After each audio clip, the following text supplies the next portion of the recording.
You're a monster.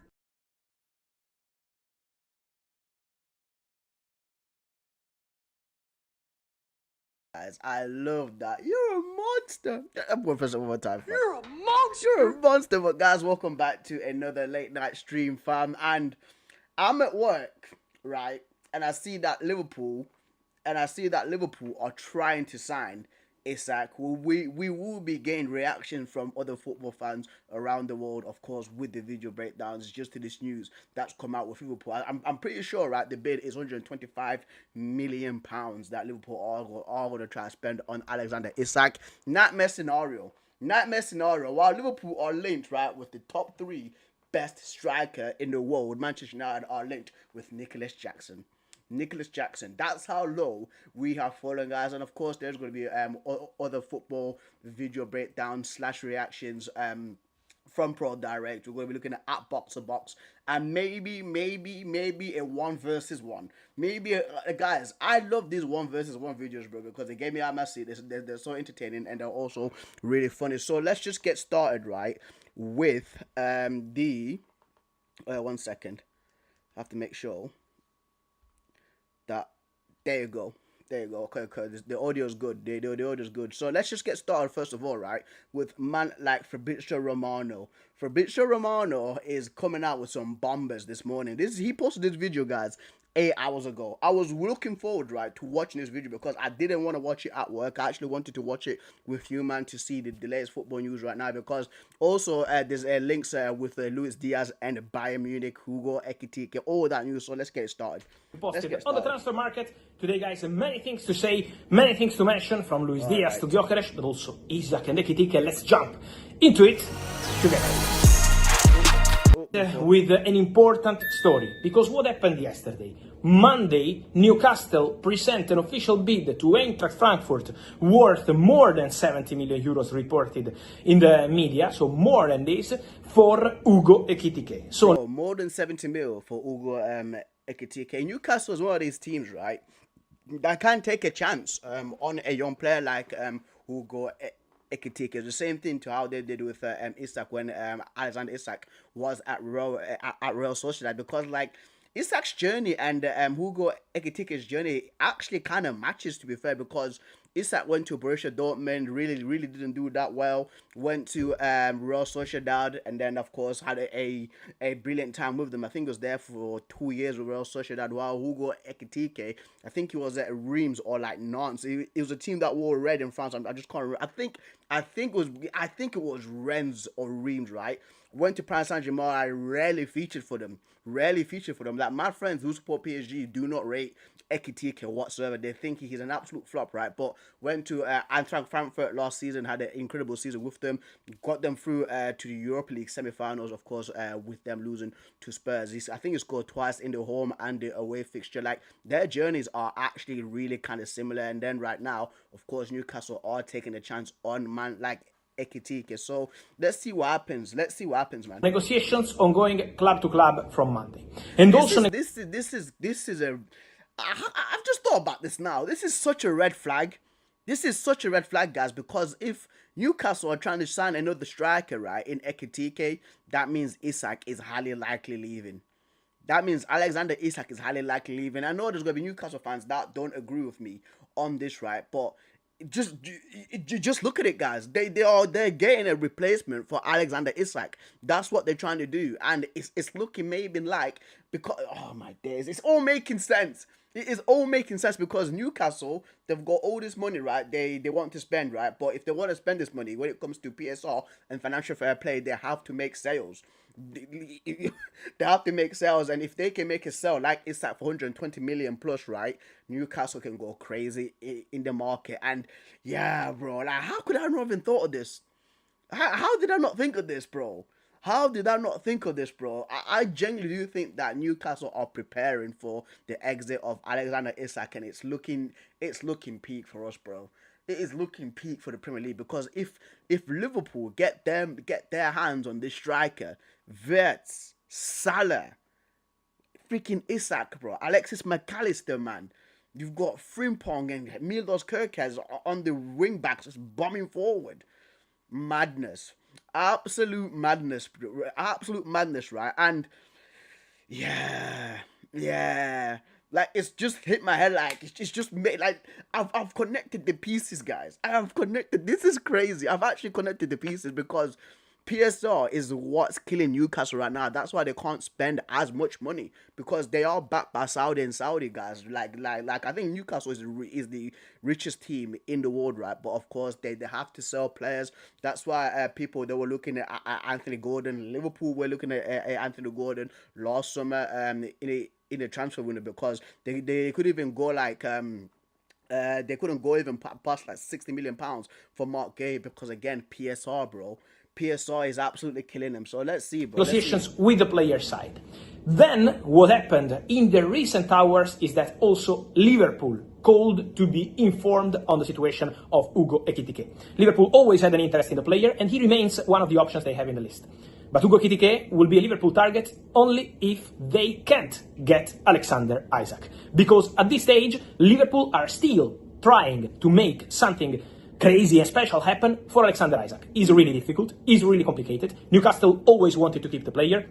Newcastle believe they can offer him an important new deal with an important salary in the upcoming weeks. So Newcastle are always trying everything possible to keep the player at the club. But Liverpool want to try. He's always been the dream target. He's always been the top target. What I'm told is that in the recent hours, Liverpool made a direct approach to Newcastle to inform them of the intention to open negotiations for a club record fee for Alexander Isak. So if Newcastle get Hugo Ekitike, Liverpool really want to try for Alexander Isak. That's the mission for Liverpool. Then, if Alexander Isak will not be available on the market, Hugo Ekitike can be an option not only for Newcastle, who wanted Hugo Ekitike and want Hugo Ekitike not based on what happens with Isak, but in any case, they believe they can play together, and that could be also part of succession plan for the future of the club, but they wanted Ekitike. That's the point. Full stop. Now, if Liverpool are going to be able to make something happen for Alexander Isak, we will see. But for sure, they are trying, making a direct approach to Newcastle for Alexander Isak. Then it's now for Newcastle. They can decide whether to sell or whether to reject. They always say they wanted to keep the player. That's always been the mission. We will now follow the situation and what happens with Alexander Isak. But for sure, Liverpool want to try for their dream target with an eventual club record bid. So Liverpool are really intention to try, and they made an approach, direct approach with Newcastle. Then, if they can't get Alexander Isak, Hugo Ekitike will... Liverpool are pulling back-to-back record bids, aren't they? That's what they're doing. These guys are out here pulling record back-to-back club record bids, bro. This is mad. This is mad, bro. This is absolutely like never in my life I would have thought that Liverpool would be doing this right now. 100 million plus like bids in the same window, guys. This is crazy. How much money have they spent so far in the summer transfer window? It must be at least up there like 190, 180 million pounds. It has to be, bro. Frimpong, Kerkez, Wirtz. You get what I mean? I think remember Dashvili, but that was from last season. I think they loaned him back out to Valencia. Madness, bro. Absolute madness. Be an option for Liverpool, while Newcastle are working on the deal, because Newcastle at the moment are the only club that presented an official bid for Hugo Ekitike and are in negotiations with his agents and with Eintracht. So let's see what's going to happen there between Newcastle and Liverpool in this story for Hugo Ekitike, but also in this story for Alexander Isak. That would be massive, that would be incredible for Liverpool. They are actually trying, but of course this is in the hands of Newcastle. Newcastle have always wanted to keep the player, promised to the player that they want to offer him a really important new contract with a huge salary, but obviously now is in the hands of Newcastle to decide what they want to do, because Liverpool for Alexander Isak are trying. So they want to make something crazy happen. That will be very difficult, they know that, but it depends on Newcastle. The approach has been made, otherwise Hugo Ekitike remains one of the options in the list at Liverpool for this summer transfer window, waiting to see what happens with Newcastle, who presented an official bid to Eintracht Frankfurt. So a crazy story, a crazy domino on the market, this one. It's going to be crazy also the situation for the future of Luis Diaz, because today Bayern presented a new official bid for Luis Diaz, 67.5 million euros. Official 67.5 million euros from a man like Luis D. Bayern Munich want that left winger because I think it's Sané, Leroy Sané is left in it. He has joined Galatasaray, so Bayern Munich are looking for that replacement, right? And listen, bro, listen. Like with Bayern should be trying to convince Marcus Rashford to join them. Because I think if Marcus Rashford joins Bayern Munich, bro, I genuinely do think that he would do well for them. I genuinely do think that he will absolutely crush it in the Bundesliga. Just to the tempo that he plays at and like the speed of the league. When you look at what when you look at what Jadon Sancho was doing in that league, absolutely taking a mick, and the amount of space that the amount of space that Jadon Sancho was given throughout that league, like he would do so well. He would do well for them, and also right if you look at Christopher Nkunku to what he was doing at RB Leipzig, Timo Werner looked like a world class striker. Timo Werner looked like he was better than freaking this like at RB Leipzig in 2019, bro. Like Marcus Rashford for me, guys, like just looking at like the speed of play at the Bundesliga, I genuinely do think that he would do well for Bayern Munich, and they should actually convince him to actually play for them because yeah, of course, his dream move is Barcelona, right? Like for him, for Marcus Rashford, that might be difficult. That might be difficult, just like judging like with the issues of them even trying to register Nico Williams. They haven't registered freaking Nico Williams. They've got Rafinha playing there, who's been doing well for them. So he's not like a cemented starter. But for Bayern Munich, like Marcus Rashford can be a cemented starter, bro. I genuinely do think that like, oh, bro, imagine an attack of Elise, Kane, and Marcus Rashford. It's a good attack, brilliant attack, absolutely brilliant attack. But yeah, let's continue. Bid in paper official This guy says I'm not staying a goodbye.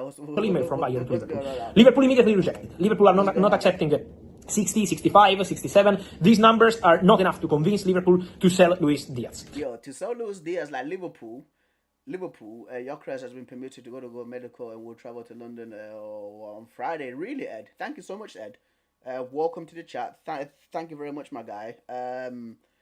Right. So Arsenal are signing Gyökeres. So that's a big one for them. I do think that Gyökeres is a massive transformative signing for Arsenal. I don't know if they're still in for Eze or not, because if Arsenal are still in for Eze too, that front three of Saka, Eze, and Gyökeres will be incredible. Absolutely incredible, bro. And that's the missing piece that Arsenal's been needing these last two seasons. A striker who can just bang goals in. And of course, there's this whole narrative once again with Victor Gyökeres, right, where basically like people are saying, oh, it's the Portuguese league. When Darwin Núñez came from the Portuguese league to Liverpool, he didn't do that well. When Carlos Vinicius joined Tottenham from Benfica, he didn't do that well, right? But like with Victor Gyökeres, like the numbers that he's getting, even just like half of those numbers in the Premier League, that would be mad. That would be crazy. Like if Gyökeres gets about 21, 22 league goals for Arsenal, that's incredible. That is brilliant. I'm pretty sure like the guy that scored the most goals for Arsenal last season was either Saka or Kai Havertz. You know what I mean? So it's a fantastic signing for them, and it shows the initiative as well from like Victor Gyökeres' side that he's actually willing to give up right his wages to join Arsenal. When you look at the difference between him and Jadon Sancho, where Jadon Sancho is trying to get money from Manchester United to leave, right, and then join Juventus, like it's a complete different mentality, bro. Different mentality, fam. So yeah, good on Victor Gyökeres. And the thing is as well, like, is they've actually come down to a price between the agents and the sporting Club de Portugal board, because that was the whole like issue. It was just genuinely the price, because Victor Gyökeres with the previous sporting chairman or slash CEO, they had agreed that he was going to go for like 65 million euros, because that's where it should come. But they changed the CEO, and then the current CEO, he actually wants more money. So right now, it seems like they've actually come to an agreement. So yeah, good on them.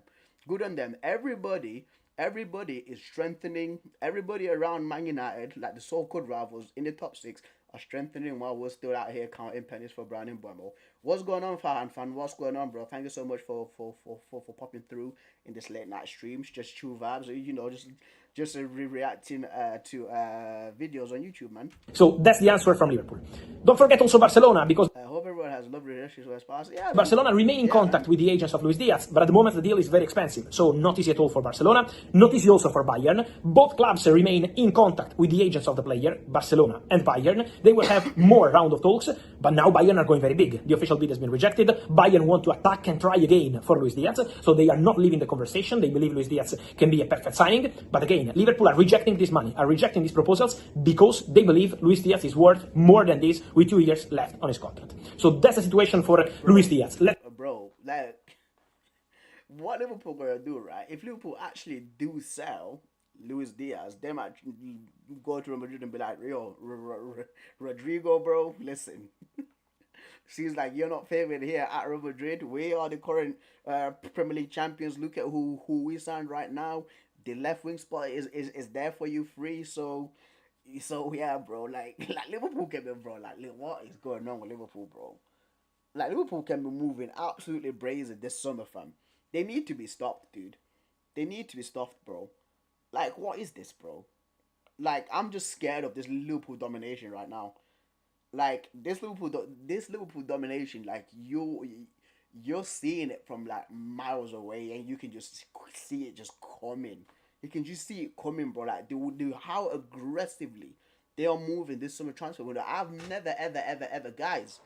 I've been watching football for 22 years, right? I've never seen Liverpool move like this in the summer transfer window ever, bro. You get what I mean? Like, the amount of money that they're spending, the players that they're selling. Yeah. Let's see, in this case, what Liverpool will decide to do if new proposals will arrive.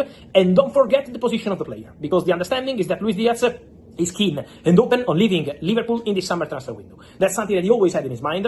You remember in February, March, I was telling you, I expect Darwin Núñez to go, and I still expect Darwin Núñez to go, with Saudi Pro League clubs also pushing. He's waiting for Napoli. He's been waiting for Napoli for weeks, but he can't wait forever. And so it will now depend on Napoli. They're also negotiating for Lorenzo Luca from Udinese, but Darwin can't wait forever, and there is strong interest from Saudi.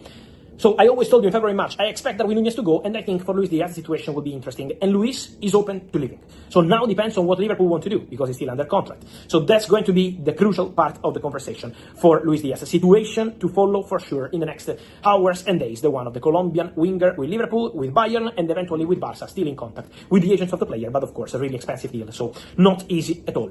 And then, guys, Victor Gyökeres. Victor Gyökeres remains a topic to watch in these hours, because the agents of the player are still in London. Last night we had reports of the deal on the verge of collapsing. From what I'm told, the conversation is still ongoing between all parties involved: Arsenal, Sporting, agents. Oh, really? I thought this was like a freaking done deal. I thought this was like something that was over with already. But apparently no. Fan says Modric officially signed with the Rossoneri's. Yeah, man. Have you guys got the midfielder as well? What's his name now? Ardon Yashari from Club Brugge. To sort the final point, because you guys put info 63.5 million euros fixed fee. Now, the agent did everything possible, because he's going to reduce the commission. Arsenal also doing their best by paying more than what they expected. They initially expected 60 million euros plus 10 in add-ons. They are now at 63.5 plus 10 in add-ons. Now Sporting want even more. Sporting want the 10 million euros in add-ons to be very easy, almost guaranteed add-ons, while Arsenal want part of it to be quite easy and part of it to be quite difficult. So the conversation is continuing. The player keeps giving absolute priority to Arsenal. His 5-year contract at Arsenal is ready. Let's see, guys, because the negotiations are taking place every minute in London in these hours, so any minute can be crucial. Let's see how long it will take to find the final solution. For sure, the situation is tense. After Sporting is always requesting for more and more in the story, from the agent, from the player, from Arsenal. So once again, putting the deal in a situation when they need to negotiate and renegotiate. But Arsenal are still there. So let's follow the situation. Let's follow what happens. Gyökeres is waiting for Arsenal. At the moment, nothing has collapsed. Nothing is off. But for sure, the conversation continue in London to get to the here we go for Victor Gyökeres to Arsenal.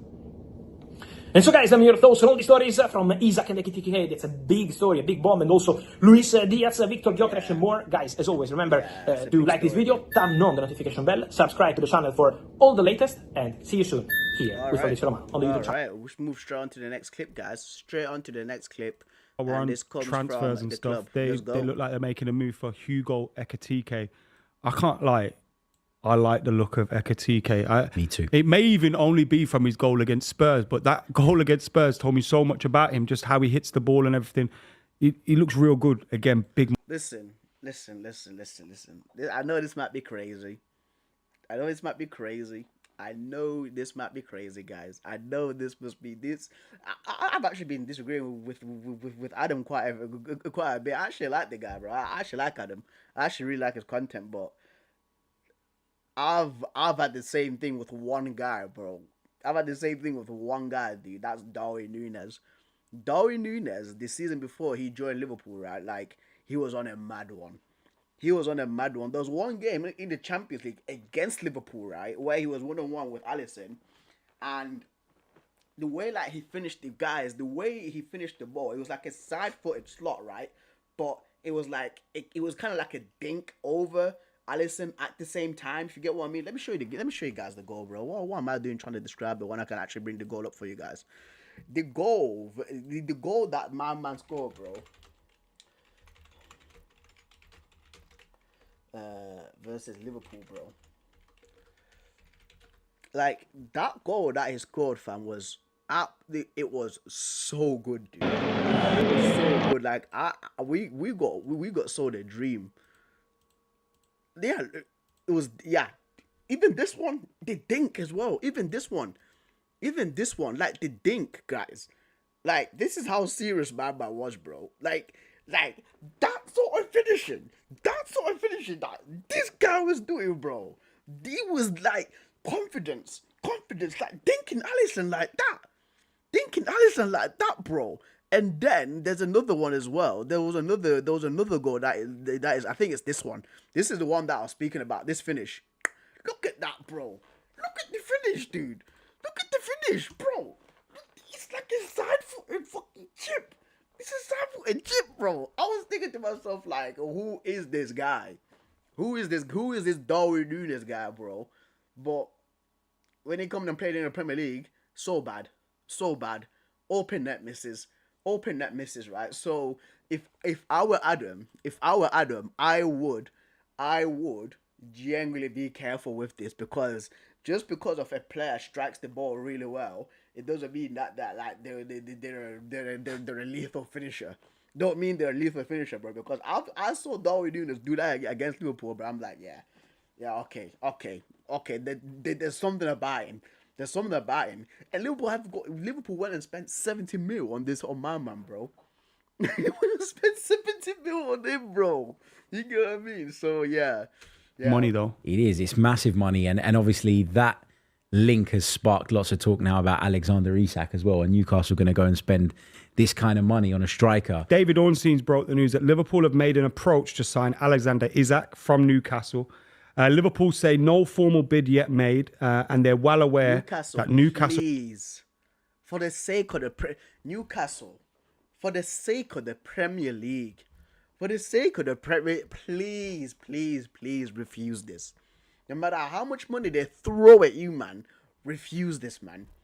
Refuse this, bro. We don't want another 1980s Liverpool dynasty freaking domination, bro. Like, those were the dark days for football, mate. Those were the dark days for football, bro. We don't want another Liverpool dynasty, bro. They won the league. Yeah. Of course, they won the league. We don't want this happening multiple times, bro. Especially as a United fan. Bro. Make our lives easy, fam. Just literally refuse all the bids. You've got all the money in the world. You don't need this money. Yeah, I know it's gonna help out with financial fair play / PSR, but please, just save us. Save us. And it's so sad that I'm begging Newcastle for them not to sell Alexander Isak, right? Because for me, like, I think that Isak really fits better in the PSG team. He fits better in the PSG team, bro. That's where he fits in best, bro. You get what I mean? Not with Liverpool. Not with Liverpool, bro. No way. No way, dude. Absolutely no way, bro. Stance is that he's not for sale, but they've communicated their interest in the deal for 25-year-old Sweden international worth in the region of 120 million.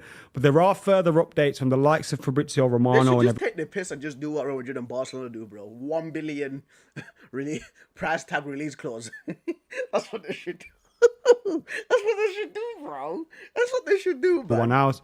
Fabrizio's kind of suggesting that there's been an ultimatum made by Liverpool in that if Newcastle don't sell him Isak, their alternative backup is Etekike, who Newcastle also won.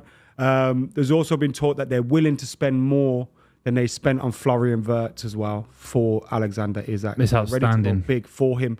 Do you, bro? Like I get. Nah. You're a monster. Nah, press that again. You're a monster. You're a monster, bro. These men, they've clearly got the freaking Isak up. They've got him up. They've got Hugo Ekitike up hostage, bro. It's like, if you dare not sell Isak to us, bro, we're signing Hugo Ekitike, bro. That's what Liverpool moving this aggressively. In the transfer window, these guys are moving like this is the transfer window. They're moving like freaking Italian gangsters, Italian mafia. They've given ultimatums of like, listen, I'm gonna offer you an offer you cannot refuse, huh?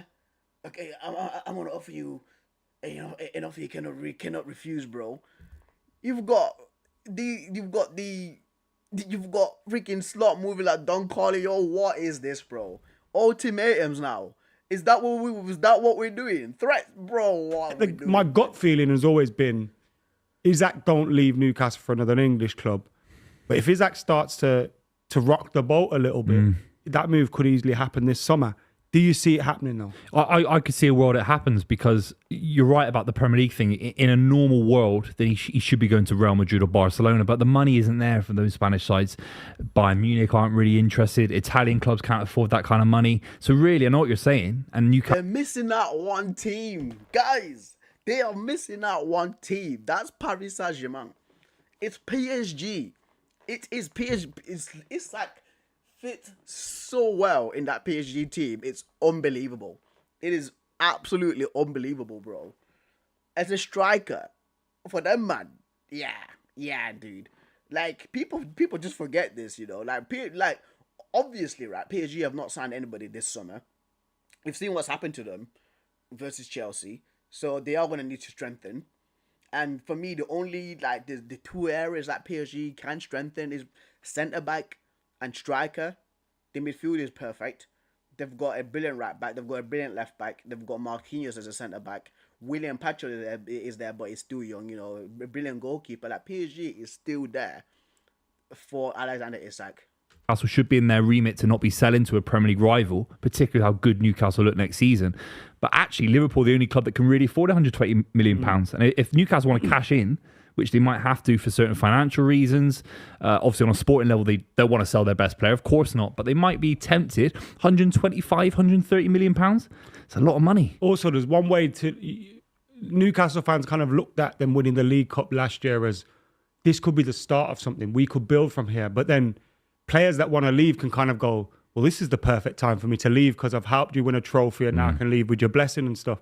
I'm sure he wouldn't get the blessing of Newcastle fans to join Liverpool, but it is an interesting scenario that we're now facing for the rest of the summer. Scary. If Liverpool get Isak, is it over for the rest of the Premier League? It's so freaking over, bro. It's so over. It's so over when these man. If Liverpool, Newcastle, please, do not do this. Don't do this to us. Don't do this to us, Newcastle. Please do not do this to us. We enjoy, guys. We've had enough with Man City being dominant, bro. We don't need another team just running away with the league. We don't need this in our lives, man. We don't need this nightmare in our lives, bro. You get what I mean? Saudi Arabia, the sporting guys that watch over like the sports investment. Anyhow, please don't do this to us. Listen, what more, bro? We've got nothing else, bro. We've got nothing else. If they get my man, bro, it's absolutely over. Send that asteroid. Send that freaking asteroid, bro. Because with what they did last season with that improving striker, you got Mo Salah going crazy. Thank God at least he's aging. At least he's going old. But bringing in Verts on top of that freaking mess, and then you've got Kirkes and Frimpong. No, man. No, we don't want that. We do not want that mess here, fam. You know what I mean? So Newcastle, please, hold on to that. Hold on to your number 14, fam. Because he stays fit and there's no crazy bit of unluck with his injury record, and he has got a few niggles and stuff like that. But if they're unlucky, that's the only issue for me. I think Isaac takes them to even the Premier League and the Champions League. And they could almost get all of the money for Isaac by selling Luis Diaz. You sell Diaz, you sell Nunes, you sell Harvey Elliott. That's Isaac. Jeez, man. If they get Alexander Isak, it's game over. But you just said Arsenal are going to win the title. Well, at the time I said that, 35 minutes. At the time I said that, Liverpool don't have Alexander Isak, do they? I said if they get Alexander Isak. Do you think they will get Isaac? Honestly, no. I don't think. No, it's crazy. I don't think it goes to another English team. Yeah, I don't think Newcastle do it. I don't think that owners have to do it. The only thing though, as well, with Ekitike, like I did a lot of research on him earlier in the summer when Arsenal were quite strongly linked. A lot of statistical comparisons and all that. Whether you believe in that stuff or not, I don't know. But he seems very similar stylistically to Alexander Isak. Literally same. I said it a few minutes ago in the stream. Same path, right? The only thing what's missing, I think that Isak has just got the speed over him, because Ekitike is very lanky, but he's got tidy feet, good finishing. But there's again, like another caveat to this Ekitike stuff is it's just one season so far at Eintracht Frankfurt. You know what I mean? It's just one season so far. Our team's gonna really take that gamble on spending 70 million plus on him for a guy who's played well in one season and has not done it constantly, repeatedly season in season out for the same team. Because once again, for Paris Saint-Germain, he rarely featured. He didn't even play that much. Like what is Ekitike's what is his stats? 15 league goals as well in the Bundesliga. I mean, there you go. One appearance, bro. 35 million euros. Yeah, man. That's just the thing. Is there a space for both of them in that Newcastle team? So Ekitike down the middle with Isak off the left at the moment, with Gordon on the right? Is that what it? Because Harvey Barnes is in there. Elanga. Nah, it's Elanga. So I think there's going to be competitions for spots, which is, again, it's a good thing. Like, if you want a team to achieve a lot, you have to have competitions for spots, because if there's only one player for that one spot, the one player gets complacent and then their performances go down because they know that they don't have to challenge. They know that they don't have a challenger for those spots, right? So like right now on that right side for Newcastle, they have Elanga and Jacob Murphy. Jacob Murphy last season was absolutely brilliant.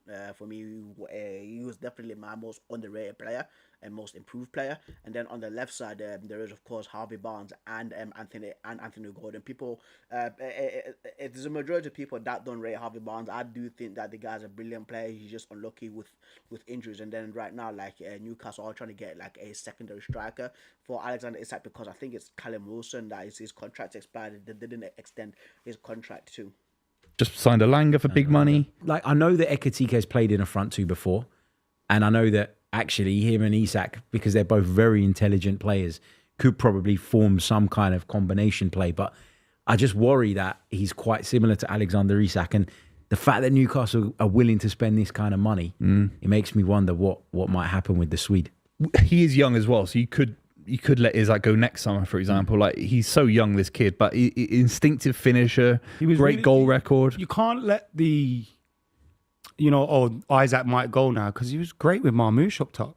Him and Marmoush were class Yeah, it's a good together. shout. Yeah, it's a great shout. Yeah, but like Marmoush is a completely different player to Alexander Isak, isn't he? Like, Marmoush is similar to like your Cunhas. You get what I mean? Like your secondary striker, the guy that plays behind the striker, like a CF. You get what I mean? He's not a full out through and through striker. And Marmoush has obviously set the world light at Man City. Yeah. He's been Obviously. outstanding. You think about Newcastle's attacking options now, though, as we've just mentioned. That's a real big step forward for them in terms of adding that depth and that quality. And they're going to need it, because last time they were in the Champions League, unfortunately for them, they were hit by injuries. The squad couldn't handle the sort of midweek commitments. And I think in order to take that next step now, they really do need to be active in this market. And they haven't been as active as maybe people expected them to be. But they've kept Bruno, they've kept Tonali, they've kept Isaac as we're recording. Botman's still there. The keeper's fantastic. Pope. They've kept the whole side basically, haven't they? And they've added Alanga, who I think is absolutely outstanding, dynamic winger that's played at a high level with Forest. Nearly got them into the Champions League last season. Outstanding. Like, you're thinking, look, we talked about Chelsea with Cole Palmer and stuff like that. I think their starting 11's better than Chelsea's if everyone's fully fit. Do you think?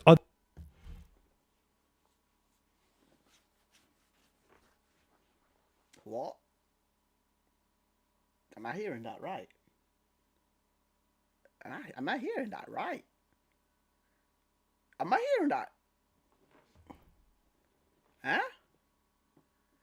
What? I was like, damn, nigga, what you doing out here with all this ass? Double cheeked up on a Thursday afternoon, hella ass. The sun is still out, my nigga. The Newcastle team is what? Into the Champions League last season, outstanding. Like, you're thinking, look, we talked about Chelsea with Cole Palmer and stuff like that. I think their starting 11's better than Chelsea's if everyone's fully fit. Do you think? Right, I'm just gonna go through this in my head. Right? So, goalkeepers. I'd say Newcastle's got the better goalkeeper between Nick Pope and Sanchez. Yeah, Sanchez had a blinder versus Paris Saint-Germain, but the majority of the time, 95% of the time, Robert Sanchez has been absolutely terrible. Right, so Newcastle have got the better goalkeeper. Right backs, Newcastle have Trippier and Tino Livramento. I love Tino Livramento. Bro. I think he's a future right back for England, because when like Trent gets older, when Reece James gets older, I think he's the next guy up. But when you look at like ability for Malo Gusto and Reece James compared to Tino Livramento, you have to give that to Chelsea. Centre backs, I think the centre backs for Newcastle are Fabian Shaw and Sven Botman, because Dan Burn was playing left back the majority of the times, but he does play centre back, and he did play centre back a few times last season, right? But when you compare Botman to Chelsea's ones are always changing. I think it's like Trevor Chalobah, that was the latest one. There was Tosin Adarabioyo, Badashil. I'm gonna say Botman is better than them guys, but I would put Levi Colwill up there. Like, Levi Colwill has gradually gotten better for Chelsea, in my opinion. A lot of Chelsea fans really didn't rate him that much, but he has gotten better. Left back is between Lewis Hall, who was a former Chelsea player, which is mad, right? And what's his name now? Mark Cucurella. Lewis Hall's good. It's very close, this one. It's very close, but I'm gonna say Cucurella is just slightly better. In midfield, right? So CDMs, what you're comparing Casido versus Tonali? No, it's not Tonali. Is it Tonali? That's the CDM for them. I think it is Tonali, because like they've got a midfield of Bruno. No, it's Bruno Guimaraes, isn't it? It's Bruno Guimaraes and Casido. So that's a difficult one. Because I think that Bruno's so complete, and Casido's been fantastic for Chelsea. I think it was Chelsea Player of the Season last year, man. That's a tough one. That is a tough one, bro. That's hard. That is hard. But I think I'm gonna give it to Casido, bro. I have to give it to Casido, fam. From what I've seen from Casido, even against like PSG, like the level that he was playing at, incredible. Right, Enzo Fernandez versus Sandro Tonali, a slight edge to Sandro Tonali. And then when you compare the central attacking midfielders, I think it's gonna be Cole Palmer versus Joe Linton, because Joe Linton does play like a midfielder, but I think it's like central midfielder because he's been being pushed back from a striker, because he came through as a striker for Newcastle, but now he is a midfielder. But you have to give it Cole Palmer, don't you? Cole Palmer is the central attacking midfielder, is absolutely fantastic. He is so good, right? On the right side, it's between Pedro Neto and Jacob Murphy. Listen, Pedro Neto is that guy, bro. Like whenever Pedro Neto is on it, he's better than Jacob Murphy. And I like Jacob Murphy, guys. Look through my channel. I've said that Jacob Murphy is so underrated. He's the most improved player in the Premier League compared to last season, and the numbers he's put up 100. Like I like him, but you have to give it to Pedro Neto.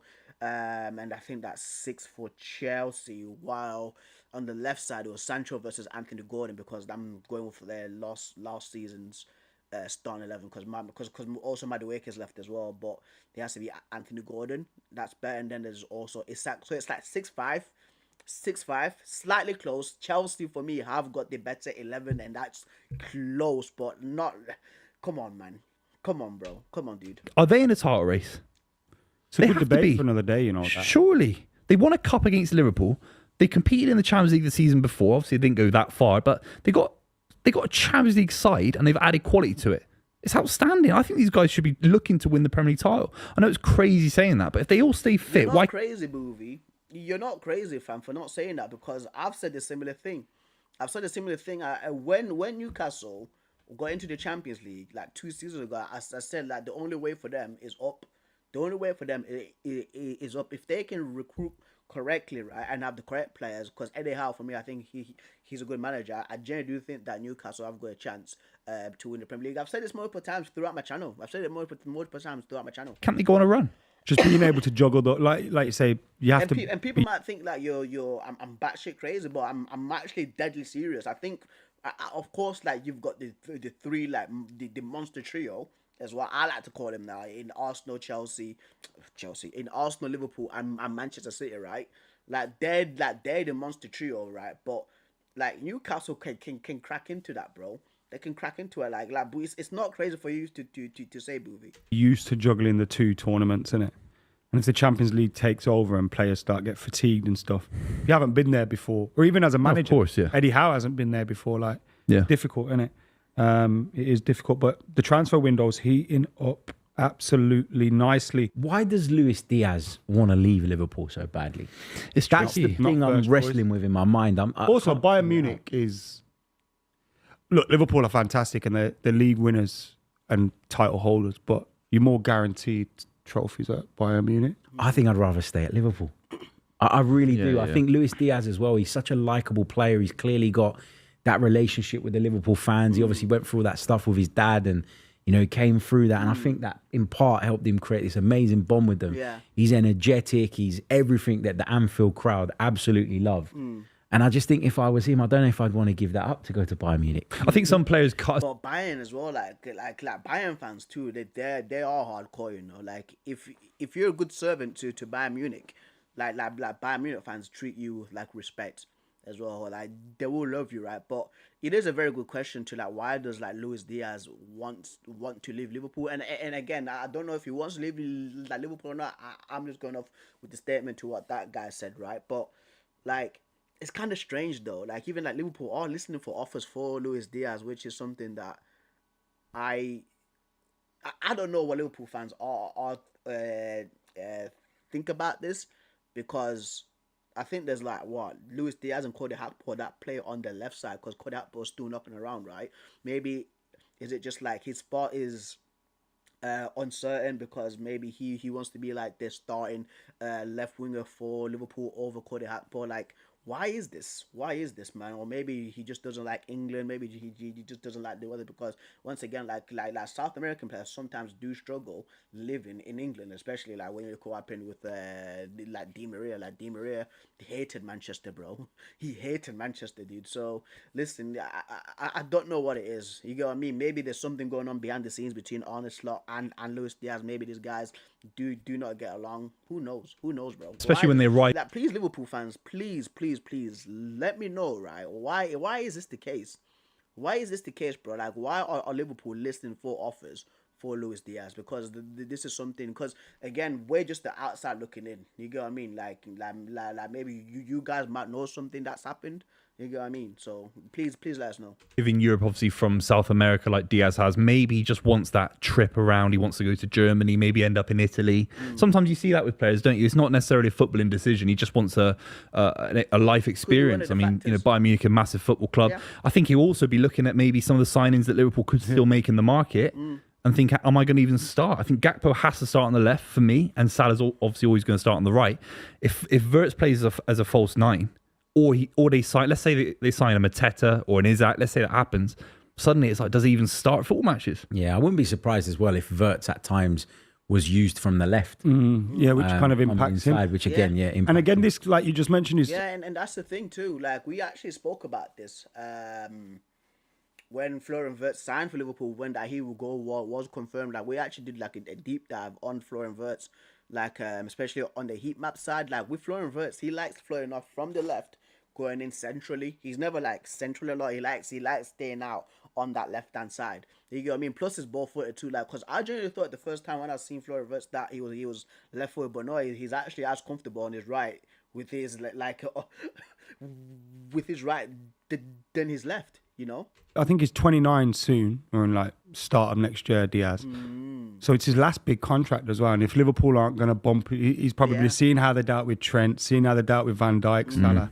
And if he can get over to Bayern Munich, all of a sudden they might give him a wage that Liverpool won't. And it's his last big contract. I think we kind of forget that as well. If he signs a deal now for 5 years, this is going to be his last real big contract, isn't it? I thought he was a bit flat last season. I thought at a point he started off quite well, and then his goal scoring wasn't fantastic last season. I don't know if Arne Slot's going to back him in the same way.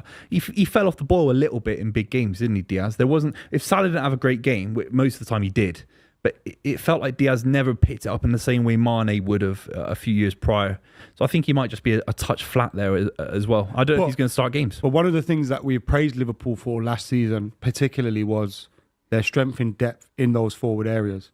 And if you start losing players like Luis Diaz, whilst you have improved probably your starting lineup with Wirtz and all this, if you haven't got that depth on the bench, then, you know, part of your strength's gone. Just on Liverpool as well, I'm interested to get you guys' thoughts on whether you think all this change is a good thing. Because if you go back to last summer, we were all looking at it and we were going, they've brought this new manager in, they haven't backed him, they haven't supported him to start building his own team. And he made a few tweaks with the players that they had, and obviously they went and won the league, and deservedly so.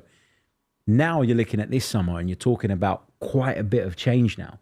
Is that right? Sometimes renewal is good, but sometimes change can be disruptive as well. So what's your kind of read on what all of this summer business? Well, I hope it backfires massively, obviously. But it's kind of just like we just don't know which way it's going to fall, really. You can obviously predict things and try and predict things. And I think Florian Wirtz is an amazing player, fantastic player, great numbers, nice on the eye, etc.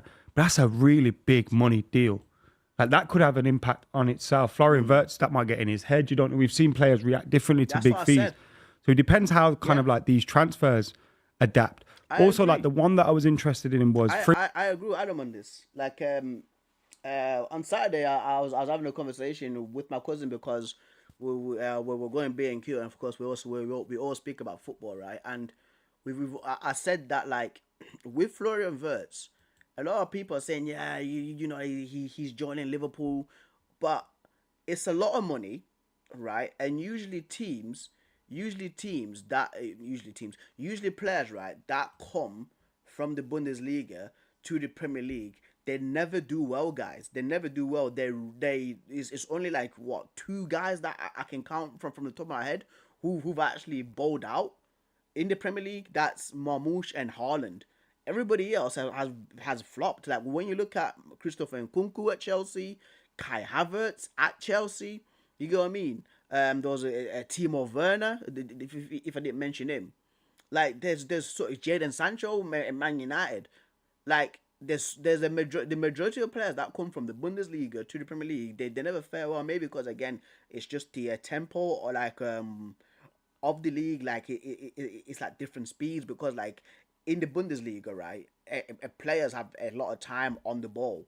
Like, Jadon Sancho had a lot of time on the ball. Like, there was a clip that it was somebody like a few years ago that did a breakdown on that Jadon Sancho at Borussia Dortmund and at Manchester United. I think it was against Augsburg at Borussia Dortmund, where it was 1-on-1 with like a defender. The defender was giving him so much space, like in more than 3 seconds of space, right? In the Premier League, that would never happen. You would never get that amount of space. And it was the same thing to what I was saying with Marcus Rashford. Like, with Marcus Rashford, if I were him, I'll be like trying to lobby a move to go to Bayern Munich, bro, because there's been discussions that Bayern Munich want Marcus Rashford. Like, the amount of space that he gets, the amount of space that he would get in the Bundesliga, right? He would kill it. He would absolutely kill it, bro. Even with Harry Kane. Like, Harry Kane went from Spurs to Bayern Munich, right? His debut season broke the freaking goal scoring record. He scored over 30 goals in his first season. You know what I mean? So yeah, but we'll see. Pong, because a lot of the time, Man United were linked with him for like 4 years before, and one of the big reasons we didn't want him at that time, funnily enough, it'd probably suit our team now, is that he plays in a back three with 2 wing backs. Like, is he going to suit the Liverpool system with that 4? Will they need to bring someone in to cover him? Is he going to be a winger? Like, what does that mean for like Jeremy Frimpong? So like, some of their signings, they could easily backfire, but I agree with that. Yeah, and Florian Wirtz is £100 million. It can style for you. You can't really take him out of the team. You have to play him every game, really. Yeah. The minute Arne Slot drops him for a big game, which he might have to if he doesn't perform, the pressure on him's huge. Look at Grealish as well. Won the treble, and now it's he hasn't scored. Maybe Pogba at United or Sanchez at United. All these big transfers with big wages. You have to keep playing them every game. Do you know what I mean? You have to. Like, is 100 million as big a transfer though nowadays as it was? Like, oh yeah, 100 million is a big transfer, bro. 100 million is still a massive transfer, dude. Guys, we're speaking about 100 smackaroonies here, man. You can buy about 4 players for that 100 mil. You know what I mean? You can actually buy 4 players for 400 mil, which those 4 players can do better than that 100 mil player. You know what I mean? Like, look at what Man City did with the money that they spent on Cherki, Reinders, and Aït-Nouri. Like, that was just a little bit above, right? 100 mil, right? But they've got 3 players of quality compared to Liverpool's 1 in Florian Wirtz. Yes. Florian Wirtz is a massive talent. Before people start freaking throwing stones and tomatoes at me, chill, right? But like, the business that Man City did, like signing 3 players again, just for the total amount over like a 100 mil. 100 mil is still a lot of money, bro. 100 million is still a lot of money. But if you had told me that players will be going for like 100 million plus around 2009, 2010, I would have told you that you're crazy. Because like 40 million back in the day was like mad fee. I remember when Ronaldo went to Real Madrid, and I think that was like close to like, I think that was 111 million euros, or was that Gareth Bale? I think that was Gareth Bale, but like Ronaldo went for a lot of money. But 100 million is still quite a few. Still quite a few freaking smackaroonies, bro. It was 120 million euros, but also, like, I might be being totally naive here. I haven't watched enough German football. Has he done enough to justify that? Yeah. There we go. When Paul Pogba went for 90 million, he just won the World Cup, 4 league titles, all this, that, and the other. Yeah, Wirtz is outstanding in the Champions League. He's probably the most prodigious young German talent since Mario Götze. Do you know what I mean? That's 10, 15 years. My theory is if he went to Bayern Munich, they pay 70 million for him. Yeah, they see the English teams come in and go, right, we'll double it. He's outstanding. He's an outstanding footballer. I think it might be cheaper if he lands. I think it could be if he cheap lands, deal. it looks cheap. But yeah. Let's hope he doesn't. But also, what you said is spot on. The only thing is, you've got a spine of Alisson, Van Dijk. If Konate stays, Gravenberch, McAllister, Salah, it goes on and on. They got an unbelievable, even someone like Conor Bradley, who I've seen in the preseason friendly against Preston look decent. So they got a great spine of knowing how to win, don't they? So I think my judgment on Liverpool this season, over the first few weeks, I want to see that Van Dijk and Salah are still at the same level. And if they are, and Alisson as well, if those core players that you mentioned are at The core. That core. And this is why, right? Like, whenever I look at teams, innit? Whenever I look at, like, rival teams, innit? I'm like, who, like, it's like Jenga. You know, it's like Jenga. If you guys play Jenga, it's like if you just need to pull out this piece, that piece, it all falls apart, right? With Liverpool, I was like, okay, Trent's gone. That's one piece taken out. Now it needs to be Salah, Van Dijk, and Alisson, and then the thing all freaking capitulates, bro. You get what I mean? That's how like I look at like football teams, guys. That's how I look at these. That's how I look at the majority of these football teams, bro. Because it is like Jenga, bro. Like in football teams, there's certain players that are just like the linchpins for these freaking teams, bro. Like when you remove like these pillars, everything falls apart, bro. And that's what I was hoping for Liverpool, fam. Especially like last season when Etihad was in for Salah, bro. I was like, go. same level, then there's no reason why Liverpool can't go on and replicate what they did last season. The question is those guys. It's more them than it is the new signings for me. Can they maintain it? If they can, they're in a great place. Brilliant. Absolutely brilliant. All right, we'll move on, mate. We'll move on. I think that's it for the Liverpool segment. We spent like an hour. On the Liverpool segment, bro. That is crazy. We actually spent an hour on that, mate. We've got Ethan next. We will continue with the club. Right? Because this is a very fascinating topic that I need to speak about. Because me and Valentino, of course, on the like breakdown side, on like our debate sometimes, right? This was a massive like debate regarding this world class category thing, right? And before we do get started, guys, like let me give you my criteria for a world-class player. For me, there's only 11 world-class players around the world. There's only 11. You heard that right. There's only 11 world-class players in the world, right? Like, you have to be the best in your position to be world-class. Yeah, people can say that, but there's a strike and this and that. Like those strikers, right, that are close to being those strikers that fans call world class, right? They are close. They're at that level, but they're just not better than that main striker. So let's say with like that goalkeepers, right now for me the best goalkeeper in the world, in my opinion, is probably Thibaut Courtois for Real Madrid, right? He is a world class goalkeeper. Yeah. Alisson's there, Donnarumma's there. They are close, right? They could actually even like be at that level, but they're always like there has to be one for every position.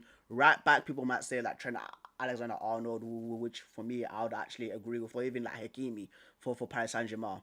Centre back, Virgil van Dijk, 100% Virgil van Dijk is in there, right? And then there's another world-class centre-back.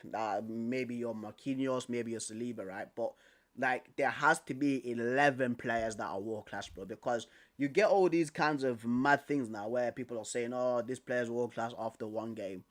That's crazy. That is absolutely crazy. For me, that's moronic. That is moronic, bro. But, yeah, let's go, fam. We've got Ethan next, Coventry City fan. How you doing, Eve? What's going on, man? I'm not bad. You happy to be on the show? Yes. Have we kept you waiting for a while? Because I feel like you've kept me awake. I started at R5 this morning at work, so just got back. You give me a reason to stay awake. You got a proper job, and mate, thank you very much. What's going on? You happy about Coventry at the moment? Super Frank Lampard? I'm underwhelmed by Super Frank Lampard, but life as a Coventry fan is constantly dismal. Yeah.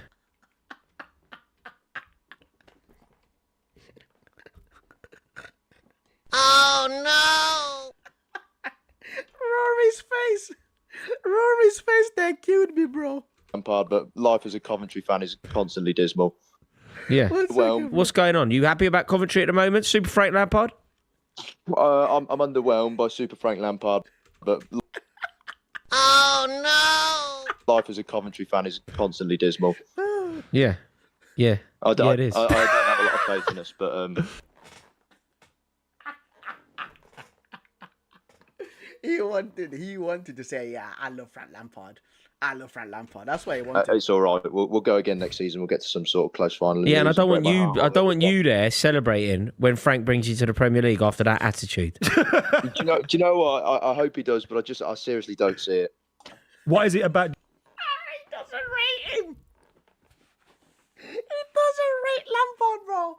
He doesn't rate him, bro. Do you think the club will hold Lampard back? Lampard will hold the club back? I think he is a little bit tactically inept. I don't want peace. I want problems always. Oh my days, bro. It's the faces that they're pulling as well, bro. It's the faces that Boothie and Adam are pulling as well. Man said he's technically inept, bro. I think he's a good Championship manager. I think the players at first will run through a brick wall for him, but I think as it gets towards crunch time, I don't think he can really do it. I think Mark Robbins was the man to do that, but The fuck is this prick? So you're saying Frank Lampard's Oh, brother, this guy stinks! a worse manager than Robbins? That says a lot. Mark Yeah. Robbins. Wow. He says a lot, bro. I will. What do you want That to talk says about? a lot. He That was says a fantastic lot. player, Rory. Before you take my head off. Right, what's on your mind, Ethan? Then quick. You've pissed Rory off, by the way. Well done. Tactically Sorry, inept. Right, get on with it. My point is that you've world class. The term world class is thrown around too much in modern day football. Now we're talking. I completely agree with you. What's your definition for it from your perspective, Ethan? Is it top 10 players in the world? Is it the best 11? Is it 2 or 3 in every Best position? in your position? Best, or is it I don't best think 2 it's or 3 best in your players? position. I think it's sort of a real upper echelon of players that can walk into any team in the world and consistently be fantastic. Okay. I think there isn't really many of those at the moment, especially if you look at like the As I said earlier, for me, my criteria for world class is the best 11 players at their position. That's it, man. That's it, dude. I don't want to hear, oh, but this guy has scored 4 goals versus Ipswich Town. He has to be world class. No, dude.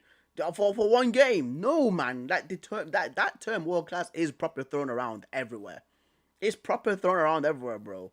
It's so annoying when I'm hearing some absolute scrubs class the world class, dude. Like some people are Garnacho's world class. I'm like, get out of here, bro. Get out of here with this absolute nonsense, dude. You get what I mean? Like, I'm a United fan, and for me, we don't have any world-class players. People say, Bruno's not world-class, guys. I'm sorry, dude. I'm sorry, bro. Bruno Fernandes is not a world-class player, bro. I have to keep it real. Man. Like, with Saka is literally close. He's at that level. But there's one right winger that's better than him right now. That's Mo Salah. And Mo Salah's world-class. Mo Salah's definitely freaking world-class. You know what I mean? CDM, before he got his ACL injury, it was Rodri. Rodri's a world-class guy because he was the best CDM in the world. I don't want to hear this nonsense where some freaking guy who plays, I'm going to say Leeds United because we all hate Leeds, but some guy who plays Leeds and has scored 1 goal, he's freaking world-class. No, dude. That's not it. Because we start getting statements like that where everybody's world-class around the bro. Come on, man. It's the best 11 players at their position. That's world-class, bro. It's the best 11 players in the world at their position. That is world-class. Bygone era of the Premier League and players. I don't think we've got maybe more than 5 world-class Premier League players at the minute. And if you look back, there was like 10 years ago, there were probably more than 5 just in Man United squad alone. So yeah, I think I agree with every word you 5 said. world-class players in the It's Premier League. also Yeah. because Post as your well, Lampard like, slander. Players have like Lampard a would be purple a world patch class. or they do well for a bit and everyone goes, oh wow, he's world class. It's like people will be calling Gyökeres world class when he's not. I think the only No, way I don't know about that, yeah. I think the only way that you really like the true definition, it's consistency. Like that's the metric that's the most important. Like being brilliant for like Mohamed Salah is a world class footballer because he's been doing it at the top for about a decade. Exactly. Is Saka world-class? Yeah, because he's been doing it at the top for about half a It's decade. interesting. Some people would say I don't absolutely think not. he is. Saka. Some people would say He's that. Really? close. He's definitely, he's like there. He's there, bro. He's there. And there's going to be Arsenal fans throwing tomatoes and freaking wrenches at me. I was going to say something so messed up. there, bro. I would have been cancelled. cancelled. I would have been cancelled, fam, because we're speaking about this at work. We were speaking about this group at work, right? But yeah, man, Saka is close. He's close to he's literally, guys. He's literally there, man. He's literally there. Maybe next season he could literally overtake Mo Salah and be a world class player, bro. Like, he's so close. He's so close, man. Yeah, I get where you're coming from. What I'm saying is, there were some people wouldn't Do you say not he's think, world-class. Adam? World class to me is something else. It's like Cristiano Ronaldo at Manchester United. He was at Manchester United for 5 or 6 years, but he was only world class for 2 of those. Do you know what I mean? Yeah. No, he was still a great player at the start. yeah. But like, he was only world class for 2 of those, and that was when he was right at the I don't know what the. Does Saka start for PSG? I think he does. Oh yeah, he does. So, and they're the best side in the world. Yeah, yeah. If PSG have won the Champions League, I think he's probably a better footballer than Doué. Same thing with Mo Salah, though. You get what I mean? Same thing with that Mo Salah. This is what I'm trying to say, guys. This is genuinely what I'm trying to say. Like, for let's say right back, right? Because it's between, for me right now, the two best right backs in the world is either Trent Alexander-Arnold or Achraf Hakimi. Does Achraf Hakimi start for Man City? Yes, it does. Same thing with Trent. You get what I mean? Like, Hakimi starts for Arsenal. I think that is better than Timber and Ben White. He starts for Juventus. He starts for Spurs. Starts for Liverpool. You get what I mean? Because Trent right now is at Real Madrid. But like, this world class thing. This is what I'm saying. Like, for me again, the criteria for world class, it has to be the best 11 players at their position. That's it. That's it, bro. Right. Because they start in every team around the world, bro. They can fit into every team around the world, fam. Now, might not have the same seal. I think. And also, it's not this system garbage. Like, oh, he can only play the 3-4-3 or the 5-4-1, like, Xabi Alonso's system. Like, if you put Salah in Real Madrid, you know he's gonna do a madness. You know he's doing a madness, bro. You absolutely know of that. You get what I mean? Like, if you put him in Barcelona, you know he's gonna do crazy. He's gonna get crazy freaking numbers there. That is a world-class player. That's the world-class player, bro. None of this, he's in a 4-3-3 system. High press, Pep Guardiola stuff. Get out of here with this nonsense, dude. He's unbelievable. He could win the Ballon d'Or. But right now, Saka's a better footballer than someone that could play for PSG. Saka is better than basically anyone who plays his position in world football apart from Mohamed Salah. So you can have, then, by your definition, 2 or 3 that can play in a position. I don't think there's a limit to the amount of people. Yeah, I think you could have 5 or 6. So some people say it's only the 11. So there's 1 keeper, 1 left back. No. That's not think right. There could be That is right. That is right, Rory. That is right, mate. 20 now, but then in 3 years there could be 3. Yeah. Like, there's no limit or no. And 15 years ago they could have been 70. You see, and that's the point now, because people were saying, but there's 3, there's 20. And then those 20, like, everybody, this is where this world class inflation thing has started off. Because people say, he's world class. He's got a basket kick, he's world class. You get what I mean? Like, this is the inflation of, like, it's the inflation of the numbers, man. It's inflating the numbers, bro. Like 20 now. Come on, man. Come on, bro. Yeah, I agree. Also, I think that you could have 10 world class players in one position. If they all happen to be that brilliant. And 0 in another. Although technically, if you're the best goalkeeper in the world, do you have to be? No, because because also this is what Ethan's saying. We overuse the term, but the way in which the world class, you have to be the best of the best, dude. You have to be the best of the best.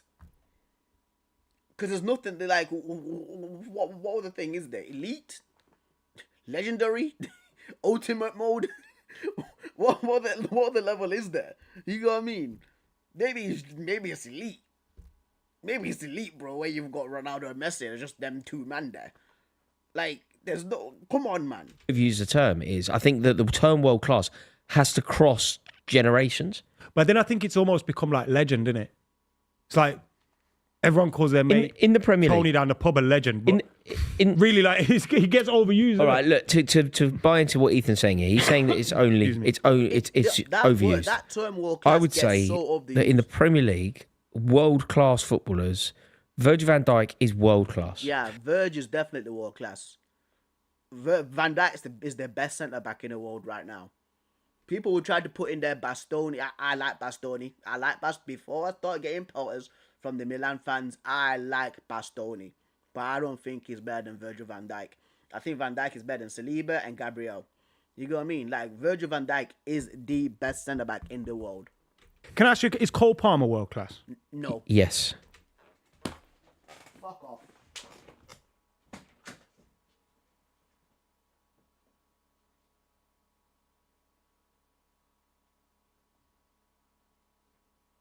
Cole Palmer is not world class. Cole Palmer is not. I'm sorry, guys. Sorry, Chelsea fans. Sorry, Chelsea fans. Sorry, Chelsea fans. I'm sorry, but he's not. He's not, bro. He's not. Last season, well, he did have the best of the season, bro. He went about like 18 games with him not scoring. Yes, he did show up in the Conference League final and in the Club World Cup, right? But Cole Palmer is not world class, bro. He's not world class, dude. Again, he's on the trajectory of being a world class player, but he's not world class. No, not for me. Has he done enough yet to be considered world class? Cole Palmer is the best in his position, and crucially, he's done it consistently now. When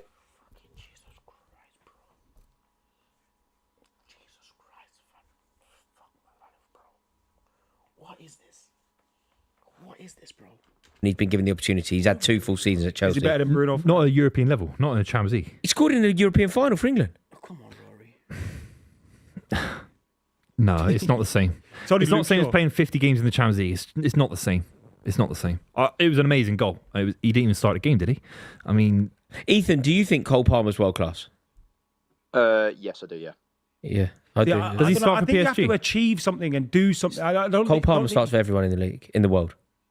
Any manager that had the opportunity to play Cole Palmer plays. Starts for PSG. Do you He think? starts for every. I genuinely believe Who that. does he take if out of Luis PSG Enrique, midfield? I Well, he don't was at know Man enough City and about didn't that. start. But you know, But Vitinha, Neves, 3 years ago, Ruiz. and it was a mistake. And he scored for Man City. Just to put it out there, he won Man City European silverware before Yeah, he scored a looping header 2 weeks before he signed for them with he Chelsea. left I them. remember the game. Super. The Super Cup and 20 minutes in the Euros final doesn't mean you're world class. and with all due respect, winning they're Chelsea amazing. and winning Chelsea the Conference League. That's not what. Guys, rewind my stream like 5 minutes. Rewind my stream by 5 minutes. So what I say?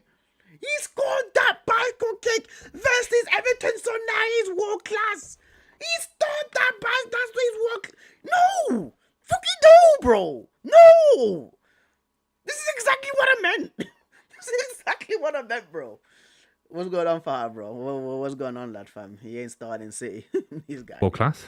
No, I'm just being honest. I think I'm he's played using 50 games in the Champions League. Rory literally just proved my point, right? Is literally Cole Palmer scored a header, right? A looping header. I think it was against Eintracht Frankfurt or Atalanta, like a few years ago, when Man City won the Super Cup, right? And he's like, "Well, he's world class now. He's world class now. What are we doing?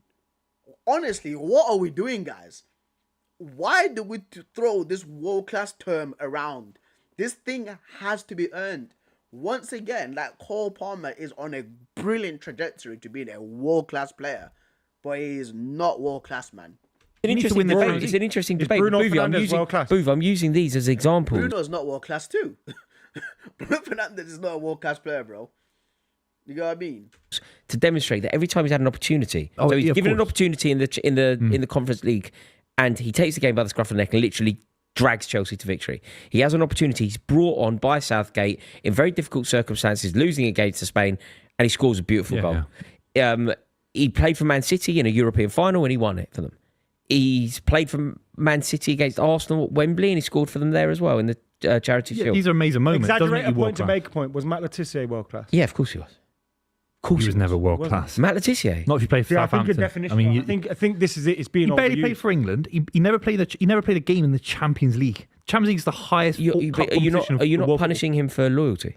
Yeah, I am. Yeah. Alan Congratulations Shearer, for what, I think mate? he's diminished his Congratulations for career what? for staying at Newcastle for as long as he did. That's his decision. He's a local legend. Fair play. If you don't dine at the top table, you're not a top But footballer. looking down your nose at loyalty doesn't necessarily sit comfortably, But does then it? it's also giving it. No, I'm not saying loyalty's not a big part of people's character. If you want to be a loyal footballer, fair enough. As a footballer, but it doesn't make you world class just because you're loyal to Southampton. Of course not. No, the loyalty doesn't make you world class. The ability on the pitch makes you world class. Yeah. What I'm saying is we shouldn't say, because you didn't move to Chelsea when we put that bid in for you, because you didn't move to a club that were winning the league or potentially winning the league, because you stayed at Southampton, you can have world class performances for clubs that aren't winning silverware, can't you? He probably had top level Premier League performances for Southampton in the Premier League against big sides. That's as far as it went. He never did anything for England. Maybe that's a managerial issue. Fine.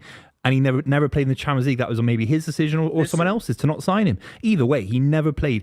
He never played against Real Madrid. How can you say he's world class? He never even played against AC Milan in a quarterfinal of the Champions League. At least when we talk about Lampard, Gerrard, De Bruyne, all these guys, they scored big goals in the Champions League. Like, you have to play in the Champions League. Ethan, can you name 3 world-class players right now? We want to see if you're overusing it. I think Virgil van Dijk, Alisson, and sorry to be Liverpool heavy, but Mohamed Salah as well. Yeah, I'd agree. I'm No, not I sure don't I'd know if agree Alisson about still is. Alisson. Yeah, I don't know if Alisson. I think he's best keeper in the world, in my I think opinion. he was at a point. I don't think He is was anymore. at a point. He was at a point, definitely. He was at a point, but I think that Courtois or Donnarumma are just in front of him.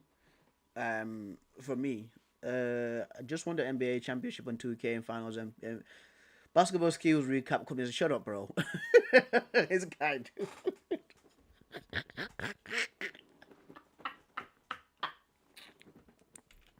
This guy, bro. I want to make freaking Ahmed be mud fam and ban you, bro. I thought he had a good season, didn't he? He had a good season, of course he did. Obviously missed a few months with injury, but I think he's better than... I'd take him over Courtois. I'd take him over Ederson. I'd take him over... Take him over Sure, Courtois, he's over Courtois either. I think because his feet, I think he's I think good with his Courtois feet. is the best keeper in the world. It's interesting. Donnarumma. It is interesting, but I think I agree with you, Ethan. I think everybody's got their own definition of world class. And I thought that I had quite a stringent one, but then I've said that 2 players are world class. 3 players. Do you think Bruno Fernandes is world class? Not last season, but overall, I think he's a world class footballer, yeah. See, because I find it weird that you'd say Cole Palmer is and then kind of bring some uncertainty to Bruno Fernandes. Bruno Fernandes he had so much he more had in such football. a bad season. Bruno's never been world class. Never. He had such a... I think Bruno Fernandes... He's had big performances for one of the biggest clubs in the world. He's never been world class. I think he had a stinker in a Euros this is final. interesting. Ethan, you've brought something to the table here, which is quite interesting because I'm kind of learning something about World Bouvy. class. You know that stringent definition that you put forward initially when you basically said maybe it's 1 player per position. 1 or 2, yeah. I feel like maybe you think that.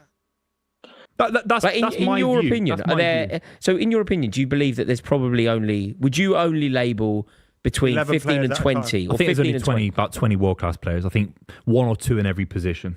What about somebody who's been amazing, but only really briefly, but at the top level? Who would that be? Lamine as an Yamal. example? Yeah, he's world-class. Doué. What he can do at the highest level. Doué, even more smaller. Doué Desiree is not world class, man. Desiree is not world class, and I don't want to get pelts from people, but no, he's a brilliant talent. He's a brilliant young player. Again, on that trajectory to be world class, but he's not world class, bro. We have to keep it real. We have to keep it freaking real, bro. It's been 1 season. What are we doing, man? What are we doing, dude? It's been 1 season. It's been 1 season, dude. World-class footballer, Yamal Now, is... Yeah, because he's Is he a influencing games at world-class the highest talent level. or is he a world-class footballer? It's a world-class talent. You get what I mean? World-class talent. It's the same thing that I said about Ryan Cherky. Like, Ryan Cherky is a Ballon d'Or, like, caliber talent. That's how good he is. That's how good he is, bro. To be the best player in the world, bro. Like, that's how sick Ryan Cherky is. He has got that talent to be up there. But he's not world-class yet. He's not world-class yet. You get what I mean? What he did in the Champions League final was outstanding. Like, it's the highest level of sport. It's like saying you want to be the best tennis player in world tennis and never playing at Wimbledon, only playing in the lesser tournaments. Yeah. You have to play the big. You have to. Bruno Fernandes. I'm not trying to wind you up, but he's never influenced a game at the highest level in a Champions League final, in a Champions League semi-final. Maybe that's his fault or not. It's Man United's fault. It's Turns out I thought I was coming into this with the most stringent and strict definition of world class, but I feel like I've got the most. But then amount you of called people. Cole Palmer and Matt Letizia world class. Exactly. I feel like I don't have that. I feel like I've got the most liberal definition of world class. It's Maybe so I'm loose. overusing it. Like Rora's definition is so loose, man. It is so loose, bro. Ethan suggests. I think we all do. And I think because people's definitions are different, I'll go, oh, he's world class. And people go, no, he's not. And it's like, we're not arguing the same thing. What about over But we have history? different What about over history? Was Ian Wright world class? No, never. Would Matt Letizia start for the great AC Milan Ian side? Wright was. No, he Yo, wasn't. he's He not. was. He never. No, he's not, man. What the fuck are we doing, dude? What are we doing, bro? Fucking hell, man. You know what? Let's see, bro. Let's see, fam. While this is playing in the background, yeah. Actually, I wanna keep something. Bro. Because when this is playing in the background, fam. I wanna check something, guys. Like, what is this nonsense from Rory, bro? What is this, dude? Let's see. So 128 goals for Arsenal, right? Roughly around. So the mean for that is 1995. Okay. Give me a list of the best strikers in 1995. Right, George Weah number 1, Romario, Jurgen Klinsmann, Batistuta, Baggio, Christos Stoichkov, Ronaldo Nazario, young Ronaldo, Shearer, Marco van Basten, and Jean-Pierre Papin, who was at Bayern Munich and Bordeaux, and also at Marseille. Ian Wright was not a world-class freaking player, bro. It was not, dude. I've literally got the best time, right, where he was at Arsenal, scoring 128 goals, right, throughout 7 years, and I've meaned it from 1991 to 1998, right, and I've said that like 1995 is probably like the mean time, and who the best strikers in 1995, he's not even cracking top 10. The list of names that just popped up there, guys, I can show you, bro. I can actually show you. The list of names that have popped up are mad. And I love Ian Wright, bro. Ian Wright's a massive character in football. You know what I mean? Like his attitude to how like he approaches life, the way he's around people. I love Wright, right? But there, guys, look right there. These are the best strikers. These are the best strikers, mate. You get what I mean? Like Weah, Romario, Jurgen Klinsmann, Gabriel Batistuta, Roberto Baggio, Christos, it's Christos Stoichkov, but people say Christo. I don't know why. Ronaldo Nazario, Alan Shearer, Marco van Basten, and Jean-Pierre Papin, fam. Like those are the top. These are the top strikers in that era. What is his goal record in Europe? Like 1 or 2 goals in Europe? I mean, Ian Wright, I don't think it's it's not just his about fault. Europe. Ian Wright, in about a 5-year period, became Arsenal's top ever goal scorer. Yeah. He broke Cliff Baston's record. Yeah, that's why he's one of the best Premier League strikers of all time, or Division 1 or English strikers. Of course he is, but he's not world class. And I'd say Andy Cole was more of a world class kind of example because of what he did in 1999. Andy Cole was obviously world class. Yeah, I'm just saying. I'm just giving you an example. I think Robbie Fowler, you'd argue, wouldn't be world class because he didn't quite do it in Europe. I think Europe is a massive frontier for a lot of people. Matt Letizia wouldn't start for any of these sides in the 90s, like the great AC Milan sides. He wouldn't start for any of them. Yeah, okay. I've got Ethan. I've worked out through this that Boovie has the most strict definition and probably conforms to your definition, which is being overused. And maybe I'm guilty of overusing it because I would have said Andy Cole, Ian Wright, Robbie Fowler were all world class strikers in their day. Matt Letizia as well. Ian Wright became Arsenal's top goal scorer, winning the double along the way. Like playing up front with Dennis Bergkamp for the best team in the country. Yeah, but you can be a top Premier League talent and not we're talking in the world of football. Who were the strikers in the 90s? R9's playing for Inter Milan. Batistuta. Ian Wright doesn't lace his shoe. Let's be real. I love Ian Wright, but world class Matt Letizia, Ian Wright. I mean, I really think both are. I really do. But Ethan, you've great. We should do a video about that, shouldn't we? I think everyone loves Ian Wright, Yeah. but I do think because of how loved he is, he does get slightly. Mate, he was Arsenal's top goal scorer. That doesn't make you world class. Thierry Henry's world class, mate. Thierry Henry's world class, bro. If you want to have an Arsenal striker, that's your world class striker there.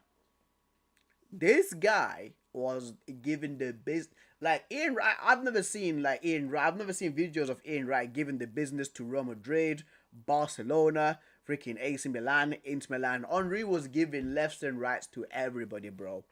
That guy, like, People don't realize how much of a monster he was, bro. Thierry Henry was an absolute freaking demon. That is a world-class striker there. That is a world-class striker, bro. There was a point in time where Thierry Henry was the best striker in the world. Ian Wright wasn't that, mate. Ian Wright was not that, bro. Kind of does, doesn't it? You go into Arsenal when you're in your late 20s and you score more goals for that club than anyone else. And the reason people forget it is because Thierry Henry broke his record so quick. Like, he's not better than Henry in the 90s, Trezeguet in the 90s. You've probably got 5 Italians. No, but players can be better than you and you can still be world class. When you start going right down the list, I mean, if you're the 50th best tennis player in the world, you're not world. Trezeguet wasn't world. Trezeguet was a world-class striker for points in his career. Yeah, he was. Not at points, but not consistent. Not for most of his career. No, but who is for most of that? I mean, Ronaldo probably was for most. Messi was, but these players are operating in moments. He wasn't. Gerrard was world-class for 4 years out of 20 years as a professional. Gerrard was world-class. 100%, but not for 4 years. Not for 4 years. Yo, these men are having like a freaking samurai sword katana duel, bro. Of like who can like drop an L take. There's been L takes in this video. I'm gonna lie, bro. Steven Gerrard. Oh my god, bro. Oh my god, dude. Oh my god. I know it, bro. Stevie G. World class for 4 years. I want to know these 4 years where Steven Gerrard was world class for 4 years, bro. Because the Steven Gerrard that I remember when I was growing up, the dude was a menace my entire childhood, bro.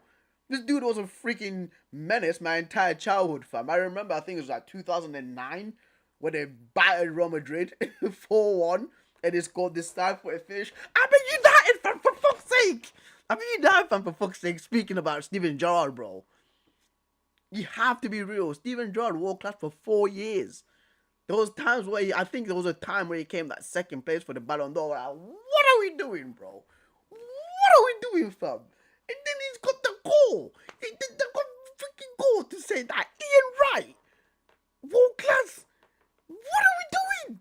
What the fuck are we doing, bro? What are we doing, dude? This is the guy who single-handedly won the Champions League for his team, man. For fuck's sake, bro. Oh my days, bro. Well, you know what I'm trying to say. Decade. Yeah. I don't know about a decade, but it's a long time. You've got to remember when England went to Germany and won 5-1. Gerrard scored that day. Remember the teenager with a skinhead? It was all 2006. Yeah, scored, okay, by no, that was an 06.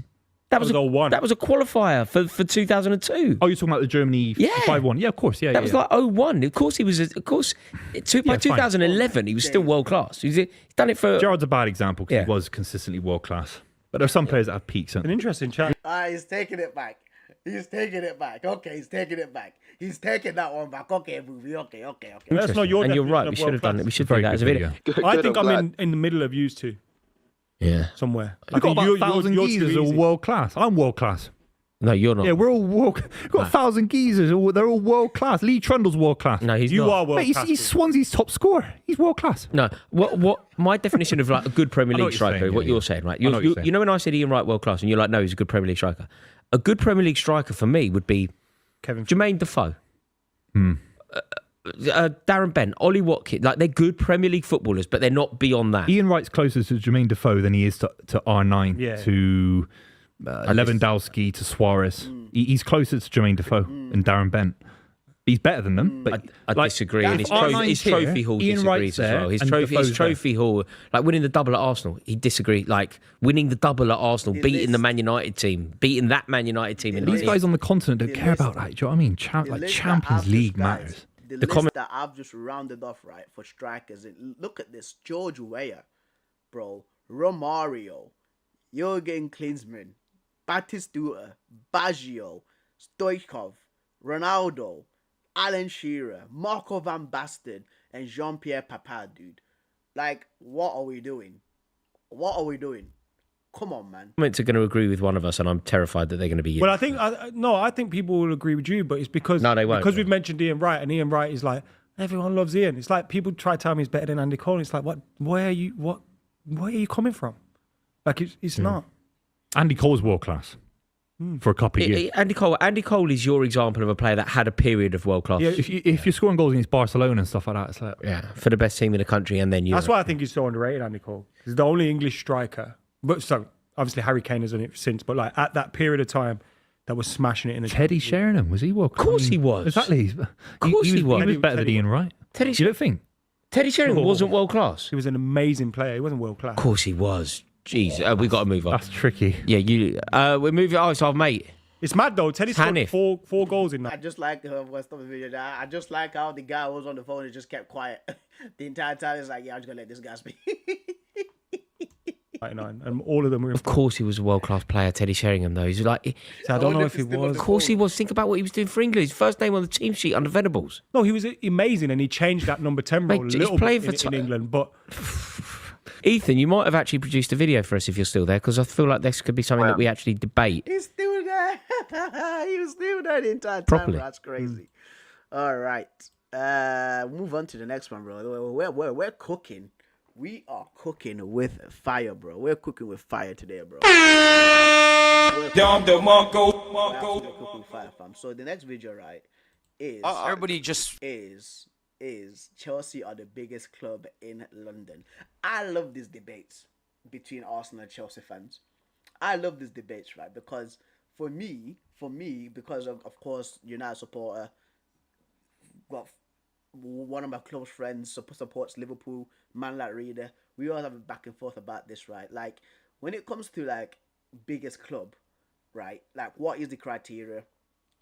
For my criteria is trophies, global outreach, of course, the money made, right? History and just stadium. Like who's got more between who's got more of that between Arsenal and Chelsea? Let's see. take a seat. Yeah, it's fine. It's fine. I would have done it. You weren't in the tournament. It's fine. It's fine. Have some I'm respect, going to Brazil tomorrow, so I'm going to go chat to all the Brazilian You teams. actually? Nah. Honestly, Be honest. that is like top 5 performances I've seen from my club. Like, that's PSG. Everybody, and rightly so, waxing lyrical about that team and how good they've Sure, been. it was PSG, more like PSV. Nah, we made them look like PSV, and that's where we're gonna get our credit, because PSG's pum pum got pammed, sent back to Paris. That's what happened. Yeah, in a spliff. in a spliff, bro. In a spliff. Listen, PSG, they didn't get near us, They didn't. bro. Every single attacker locked down. We were fluid in attack. We were fluid in defense. Interchanging positions. Maresca all season. Pedro, Sanchez played well. And about a point in. Listen, nobody's getting into that team. 11 out of 11. I said, you know what? Laurie, I apologize. My condolences to you. My condolences to you, because you ain't seen shit like this before. You ain't seen nothing like this before. I don't want to have another conversation in this city about who is on top. I just don't. I agree. I don't want to see Roberth, who's now run off to Singapore. Flex is Jamaica, nowhere to be actually. found. Jamaica, Singapore, Saudi, man's all over the shop. Do you know what I mean? Asking questions. If Chelsea win the Club World Cup, what now? We've already won it. This is our second time winning it. Second time being world champions. And we're not even at our peak performance. This is the project off. Donald Trump's favourite team. I don't want to talk about him. Leave that man to the side, honestly, because I'm already being investigated by the FBI after the shit I said yesterday. I had to delete some tweets. But honestly, even the people coming off the bench, Liam Delap coming on, stinging the fingertips. We actually missed some chances as well. You guys did, obviously. Skip her for a little bit. But us though, to Mark, so put a shift in. It's the best. It's unbelievable. I could talk for an hour on my team. Which Chelsea win this, and I was wrong. Hands up, very wrong. Couldn't be more wrong. But I think I've seen this clip. And Chelsea are world champions now. Whatever you want to say about them, right? They've won 2 trophies now in a couple of months. And you can win finals when Kelleher's not in goal. Yeah. Now he plays for Brentford. Exactly. You better hope you don't play them. in the final. Yeah. But listen, everything that he said, fantastic. It's The a wonderful rhythm was soliloquy, there. by the way. The brilliant footballers, team, man. turned up. And Maresca got his spot on. He was totally outfoxed, Enrique, and I think what spilled over at the end was maybe a result of his own frustration, not being able to implement anything in the game. Kvaratskhelia was taken off after 53 Yeah. minutes, mate. Yeah. When is that happening, by the way? So listen, fair play to Chelsea. They've shut everyone up. They've won the trophy, and it is what it is. We'll come to Stu, because again, you are like Laurie, like myself, like everyone else in the studio last week. Like you that if they wanted to do something against, and all those There's long no that you debate. will be an annoying side on our end. I'd be So it's not a good And look. Liverpool. But I'm going to try and keep it. There's no debate, bro. What is this video? There's literally no debate whatsoever. I thought this was gonna be a debate between who's a bigger club, but turns out it's not. It's not the case. Oh, okay, then we'll move on. Then we'll move on, bro. We will move on. We will move on, mate. Another Pro Direct video, guys. I need to subscribe to Pro Direct, actually. Pro Direct Soccer. So this video is what was Ronaldo like in the group chat unlocked with Anthony Elanga and Harry Pinero. Let's get it. I know that song. Okay. I know. This is crazy. He got to my right. HP like the source, Harry Pinero for the wearer, Arcs Miro. To my left. Anthony Elanga. And we're gonna have fun with it today. We're gonna enjoy. Today is for enjoyment. Enjoyment. All right, so Anthony, how's the season been though? You're at Nottingham Forest. Yeah. One of the fastest players in the Premier League. You're doing well on my FPL. That's a good question. Is Anthony Elanga the fastest player in the Prem? Adama Traore is knocking around. But that's a really good question. Is he the quickest player in the Prem? I would love to see Elanga and Adama Traore race. You know, who was the fastest player in the Prem last season? Let's see, bro. Who was the fast? Bro, I can't spell. Fastest player in the Premier League last season. 24/25 season, because this guy might freaking go to like 2002 or something like that, bro. Let's see, bro. Who was the quickest player in the Prem? Mickey van der Ven. Again? Mickey van der really? Van der Ven is quick. Give me a top 5. I think I know which one. I think I know what game it was though. I think I know which game it was against United. I was there. I actually saw that. I actually seen him do that. I actually see Mickey Van der Bro. I remember I was sat like behind where Rashford like chickened out a freaking tackle, and he just ran through the midfield and got the assist, dude. Yeah, I actually remember that guy. I remember that goal very well, bro. Right, so the quickest players, Elanga's 4th. Elanga is 4th, bro. Mudryk 5th. Okay, that's very interesting, actually. That is very interesting, mate. So Haaland slightly out of the top 5, and because I thought like Adama Traore has to be in there, bro. Maybe he didn't feature as much last season, but like Traore was fast, bro. Like for one, still is fast, still is quick. But yeah, that Mickey van der Ven one, bro. That killed me, that one, dude. Seeing Rashford like chicken out and then he just runs through like a steam train. But the Elanga one as well, like against you, bro. Like why are we on the receiving end of some horrendous stuff, dude? Some embarrassing stuff. It was just another one where Elanga just runs straight through the freaking. You remember from the Nottingham Forest game? I think the base 1-0 where he got the ball from our corner, ran past Garnacho, everybody and slotted the goal. And fuck it now, bro. You in there? But how has it been the second season? It's been fantastic. We had a fantastic start. I think we've only lost one game. We beat Liverpool, beat Southampton.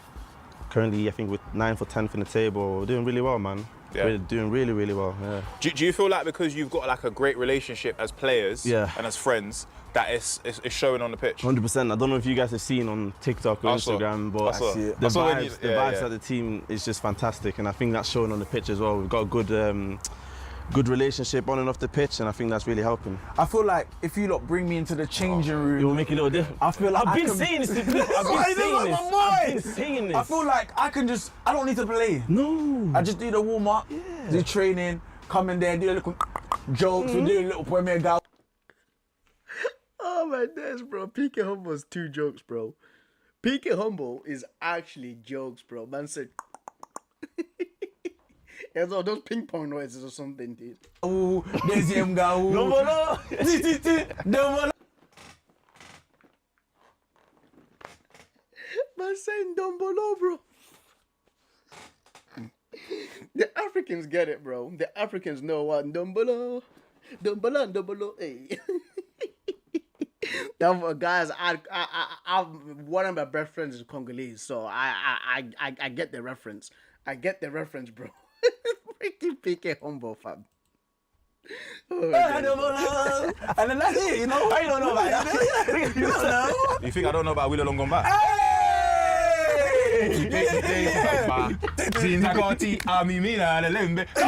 Don't play with me.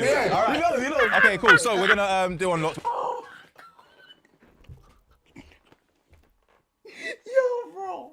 I swear, being African is vibes, bro. Being African is vibes, fam.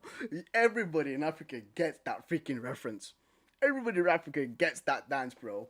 It don't matter, bro. Like, Congolese people, like, listen, it don't matter if you're Congolese or not, but if you're African, you know what you're speaking about. It's a trend as well now, isn't it? It's a trend of them uncles like doing the dance and everyone's doing the dance, bro. Oh, it's funny, bro. We're obviously gonna check your phone, but we don't know the questions. Oh, I'm gonna rewind that. Cool. So come back.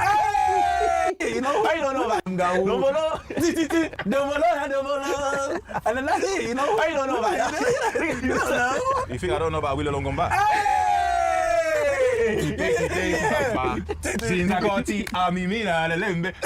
Don't play with me. All right. Okay, cool. So we're gonna do unlock. We're obviously gonna check your phone, but we don't know the questions. Oh my days, bro. That was jokes. That was actually pretty funny. Is the manager in the WhatsApp group? We've got different WhatsApp groups. Yeah. How many? So we've got players ones. Yeah. We've got the one with everyone. The team one. And then there's like a... Who sends memes into the players group chats? There's a few people. I'm probably one of them. Yeah, one of them. Ola. Yeah. You know Ola. I know Ola. That's you know cool. Ola. That's my G. Yeah, I think there's probably... Do you ever send videos of me in the group chat? No, you know. But not in that group chat. No, Snapchat group chat. Okay, yeah, that was a good save. Recovery. That was a recovery. All right, who is the chattiest in the group chat? GC.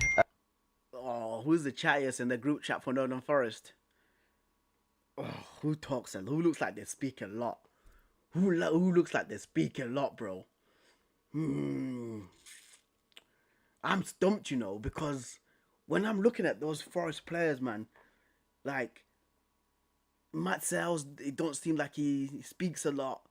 Ola Aina maybe is the corporate or Elanga. I think it's one of those two. It has to be one of those two, man. Ola. Yeah. I feel like I would have thought that anyway. That guy, you can't go to training one day and not smile when you see him. Yeah. You will always laugh or smile. It's like PK. Yeah. PK is a rare commodity, though. He's a rare commodity. And who's like doesn't respond to messages? Oh. This has to be Nikola Milenkovic, Matt Sells, Murillo. Who else is there? One of the midfielders like Ryan Yates or Toffolo, man. Or Tao Awani. It has to be one of them. Oh, the Brazilians, lot, you know. Yeah. The Brazilians. They don't understand your lot, innit? Unless we're dancing, then they'll reply. No, you need to put the, you know the things that they put on top of their letters? Oh. The to make the letters. Mikey Dawn. Mikey Dawn. All right, cool. How many hours a day do you spend on your phone? Have you got your phone on you now? Let's check your screen time. Probably 16 minutes, you know. 16 minutes? Yeah, I'm not really on my phone. Have you got your phone on you, PK? You don't want to see. You don't want to see that. Liar. 11 hours. It has to be 11 hours, bro. Liar. 16 minutes. Nah. No way. No way, bro. Absolutely no way that Elanga's spending 16 minutes a day on his phone. Liar, bro. Liar. I was like, damn, nigga, what you doing out here with all this ass? Double cheeked up on a Thursday afternoon, hella ass. The sun is still out, my nigga. Let's. What, 9 minutes? Yeah, 9 minutes, bro. 9 minutes. 5 minutes. 5 minutes. You've got Almost had me, bro. Disgrace cheat, fam. Disgrace cheap, bro. Almost had me. On the highway. How do I check my screen time? Just type in screen time on a search thing. Mine's 4 hours and 11 minutes. Look at me he's typing. Is that alright? That's not bad, isn't it? Nah, that's not bad. I've seen people like 9 hours and that. No, never that. That's never that. Uncle, how you show? Let me show you that. How you do that? Then you do this. Yeah. Show me open the glasses. Hey, this one doesn't have screen time. What fun is this? It's got 2 cameras. Yeah. That's not a good phone. This is the phone without Siri. Yeah. Okay, cool. Yeah, 5 minutes, that's good though. 9 minutes is 9 minutes is not that bad. Yeah. All right. What is your most used app? Tiki Talkie. Tiki Talkie. We're looking at the videos. But do you find that you're on your phone at home more rather than obviously when you're at training and stuff? Yeah, but at the same time, when I'm at training in the morning, I probably get like a massage before training. Yeah. And then probably when I'm in the gym, I might check my phone now and then. And then after training, when I'm in the sauna, and I'll probably. Is it ever a fine for using your phone? No. Even on a match day? No, no fine. Is it? Yeah, no fine. Yeah, when you're not bringing in results and having fun, I think can balance out. But if you're not getting caged every day, then it'll be a bit different. My gaffer needs to listen to this. Listening. Listening. All right. Obviously, you was at Manchester United. Gutted that you left. But when you was in the group chat at Man United, was CR7 in the group chat? Yeah. Did anyone like take his number and try and message him on the slide? Not from what I know, no. Yeah. No. But what was it like having someone of that stature in the changing room, and what did you learn from him as well? I learned a lot. Mostly, I'd say off the pitch. I think I've said this before, but his discipline is second to none. His discipline is something I've never seen before, and that's. See that? Of course, this Ronaldo. Everybody says this. Like everywhere, Ronaldo's been. I think it was Adebayor. I think it was Adebayor that told the story when he went to Real Madrid, because Adebayor was at Real Madrid randomly for like whatever for his season. He tried to, of course, show like a good impression, right, with the to the team by showing up to training early around like 5 a.m. or like 6 a.m. And Ronaldo's already there in the gym working out, bro. Like Ronaldo's freaking dedication is A1. A1.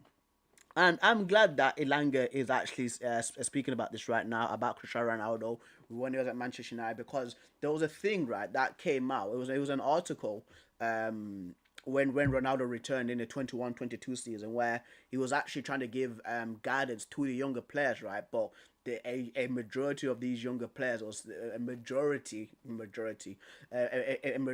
these younger players was saying that Ronaldo's washed, he's cooked, right? I don't think Elanga was one of those players saying this about Ronaldo, and I'm trying to deduce which player this was, and it keeps on coming back to one dude. When I keep on deducing, like looking at that young team back then, I think it's Greenwood, that was cooking Ronaldo, saying he's washed, and he didn't even need advice from him. I think it's Mason Greenwood. I'm saying I think, guys, not it's confirmed. Like, here we go, confirmed. I think it's Mason Greenwood, right? And if Greenwood would have taken advice from Ronaldo, to be like a proper professional, he would have been absolutely unstoppable. Absolutely unstoppable. But of course, the things happened with him, and he had to leave the team. But things happened with him. But yeah, man, like for Elanga to speak about Ronaldo like this, it just shows like he actually took advice from Cristiano Ronaldo, because it's one of the greatest players ever to play football, dude. The guy is a phenomenon, man. It's absolutely crazy how Ronaldo is like as a professional football player, right? And look at the trajectory that Anthony Elanga's on right now as a professional. So shout out to him, bro. Crazy. Something I took from him, but not just him, but Rafael Varane, Walker Varane, and many other older guys in the team. I tried to take things from each person and try and form into my own, and it's fantastic. Another Swedish player, a legend, Ibrahimovic. Was he in the chat as well? In the Swedish chat? At United as well? Nah. Ibra left the 2 seasons before. No, not 2 seasons. About 3 seasons before. 3 seasons? 3 seasons before. Yeah, he left like 3 seasons before. He was never in the same group chat as him. I was too young when he was at United, but at the Swedish one, because I had the opportunity to play with him in the national team. Standing ovation. Yeah, you know what? Standing ovation. Merci. You understand? Okay, yeah. Standing ovation. But they can't see us in the camera. Yeah, no, because obviously I'm 6'16". That means I'm 7'12". But obviously you said you played with him at Sweden. Yeah. Was he in the chat? Also, again, another question. Yeah. He's someone that's larger than life, and he's got a lot of ego. Yeah. What did you take from him that you've added to your game as well? Probably say mentality, bro. Blocking out the haters, fam. Confidence, and the fact that he counts. doesn't care what you think of him. Come on, bro. Come on, man. Come on, bro. Come on, brother. The guys, I am on my life. I've never seen this video, bro. All my life, I don't see the video, fam. But if you just use deduction, you can just tell what he's gonna say, bro, and where he's gonna go with this, man. Do you know what I mean? Obviously, when you're younger and you were looking at other people, like, oh, look at him, he's playing the first team already and that. But him, the first thing he told to me is just, don't care what people think about you. You're here and they're watching you on TV. Do you know what I mean? So his confidence and his self-belief is second to none. I've never ever seen anything like that. What was it like for your family when you first got your international call? Hey, that must have been a party. Oh my days, nah. We had a party. Let me just say that. Nah, they was happy, man. They was happy because obviously before that, making my debut for United is something that's very, very big in the Premier League, and then scoring in my second game is. Nah, my family was too happy, man. I can't explain it. So you've obviously had a few managers. Are you still in contact with any other managers that you've worked under? Yeah, a few in academy. Spoke to Ollie a while ago. Other than that, yes, probably Ollie. And Ollie obviously it didn't end well for him, but I feel like that was probably the best football he played in a while, right? And, and I'd say he's someone that he gave me my debut, so it's rightly so that I keep in contact with him, you know. And he's from Norway, Scandinavian connection. Yeah, connection for the West. I appreciate him very much. So obviously, when a new signing gets announced, do you guys find out before at Man United, or is it something that you're all surprised with? It depends. Sometimes it can come like a surprise. But then nowadays you have like the people that announce it before, and you'll figure out. Here we go. So you get me? Here we go. There we land. David Ornstein. There we land. You see him. There we land. So when Ronaldo signed, I remember where I was. I was at a shoot, and I actually told the camera crew, "Relax. Big news is happening." When you guys knew that Ronaldo was coming back, what was the atmosphere like? I'll be real with you.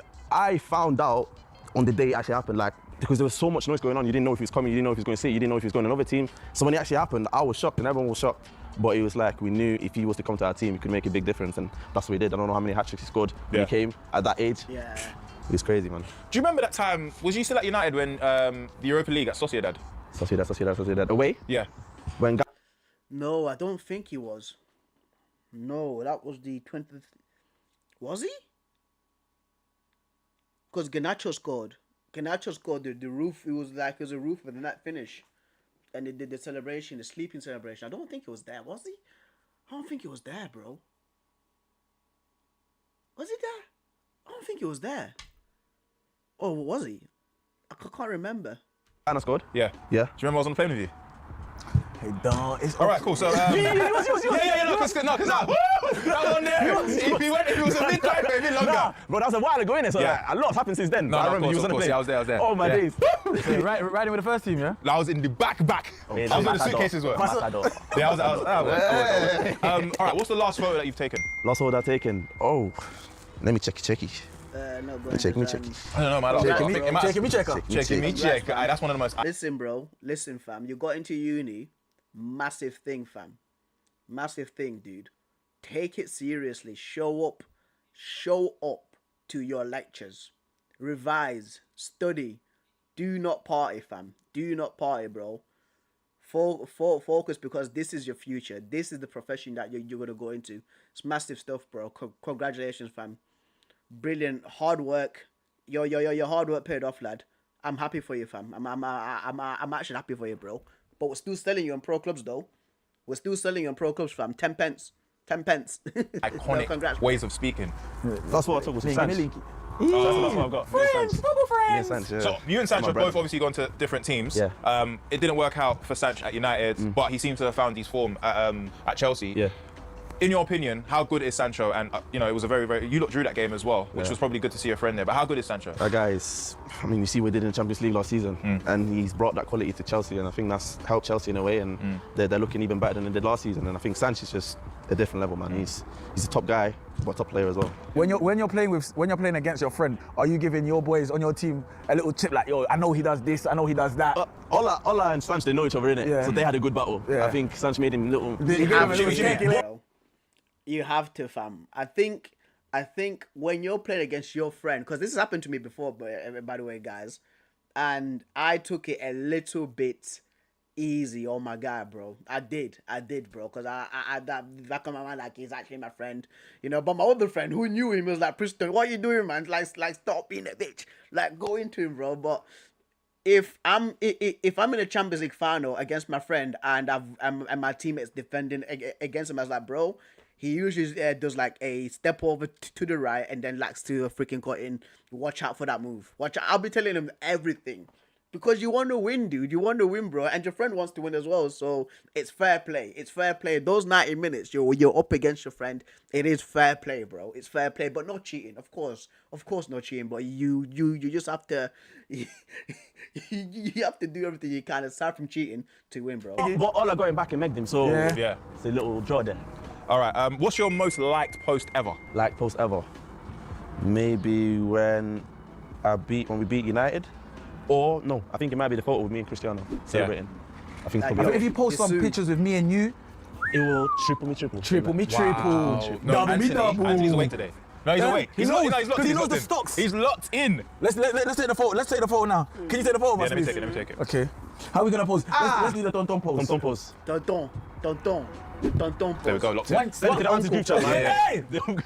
That's on 1 gazillion likes. Okay. A random celebrity who follows you. Random celebrity. Hey. Paris Hilton. Random celebrity. Ruby Rose. Yeah, I've got two. I got PK. I've got Harry Pinero. Sauce. I've got PK. Hey. I've got. Yeah, no, you can stop there. Yeah, You're showing off. I don't want to do too much. I don't want to be too greedy, man. I don't want to be too greedy. All right. What's the weirdest DM that you've got on socials? Someone sent me a picture of their foot, man. Hey. Crazy. Hey. Are you sure it wasn't PK? You know what?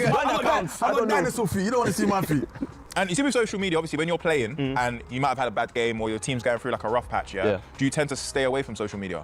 I just stay away in general. Yeah. I mean, whether if I have a good game or a bad game, I think people are always gonna have an opinion, innit? And I go back to what I said about Ibra, about you're on the pitch and they're watching you, so just keep believing in yourself and do what you know you can do. The rest will sort itself out. Yeah. Is that something you've had to learn throughout your career, like dealing with like negative comments? Because it is relatively new, like social media in regards to like football players and the access that we have to you guys. I'd say, obviously when I was United, from the age of 12, I had the privilege to be media trained from the age of 12, so I've kind of had that knowledge of what to expect when you go up the ranks. So for me, I don't ever take social media serious. Do you know what I mean? It's fun and all, but I don't really take it serious like that. Tiki-talkie. Yeah, tiki-talkie. Tiki-talkie. Who's the most famous person in your phone book? My phone book? Hey, I'm not going to include Cristiano. Because that's bro. If I had PK and HP's number, then I would say YouTube. We'll sort it out then, Anthony. So, we'll sort it now. I will say, Bruno, Rafa or someone like that. Yeah, legends. So what about non-football people? Non-football people. Hey, Shay. Don't put them out, those. Shay, little baby. Has to be a singer. I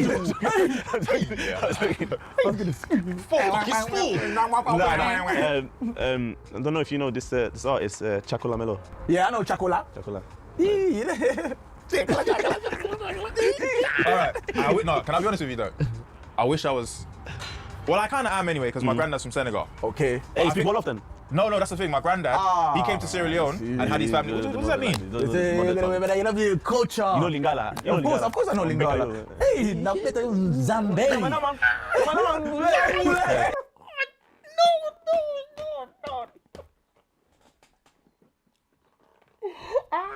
My days, bro. PK Humble, man. WPK Humble, fam. I love this guy, bro. PK Humble's actually jokes, bro. PK Humble is actually pretty funny, fam. Like, man said, no, better. That means I'm going to beat you up in Lingala, bro, which is the language that people from DRC Congo speak, bro. Not like Congo, like, because there's two Congos. There's two Congos. People always think there's only one. There's actually two Congos, bro. Oh, my days, bro. And in our language, it means Zagobeta. It means I want to beat you up as well, bro. So when he said that, because there's a lot of, like, similar words in, like, Lingala and Debele, bro. Like, there's a few words where, like, it sounds very similar, man. So when he said that, dude, I'm just absolutely crazy because I understand what it means. Hey! We'll do the translation. All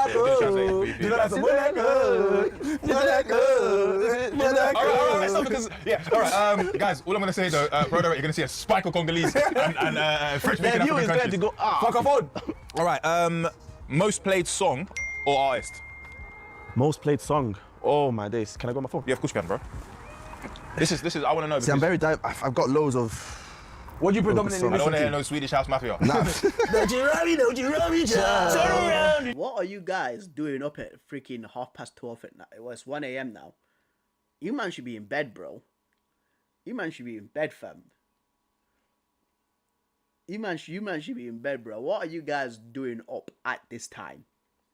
What are you guys doing up at this time, bro? It's almost 1 a.m. You guys should be sleeping, bro. Yeah. Gonna tell you. You know what? Recently, I've been listening to. Omole. You know I have that for what? Can you do that for what? No, he's not. I see when you do the Blind Matrix. Hey. Yeah. What is the song that you listen on the way to meeting us? Meeting you guys. Or the one that he's like, no, let me get that back. No, Petit Genie. Petit Genie. That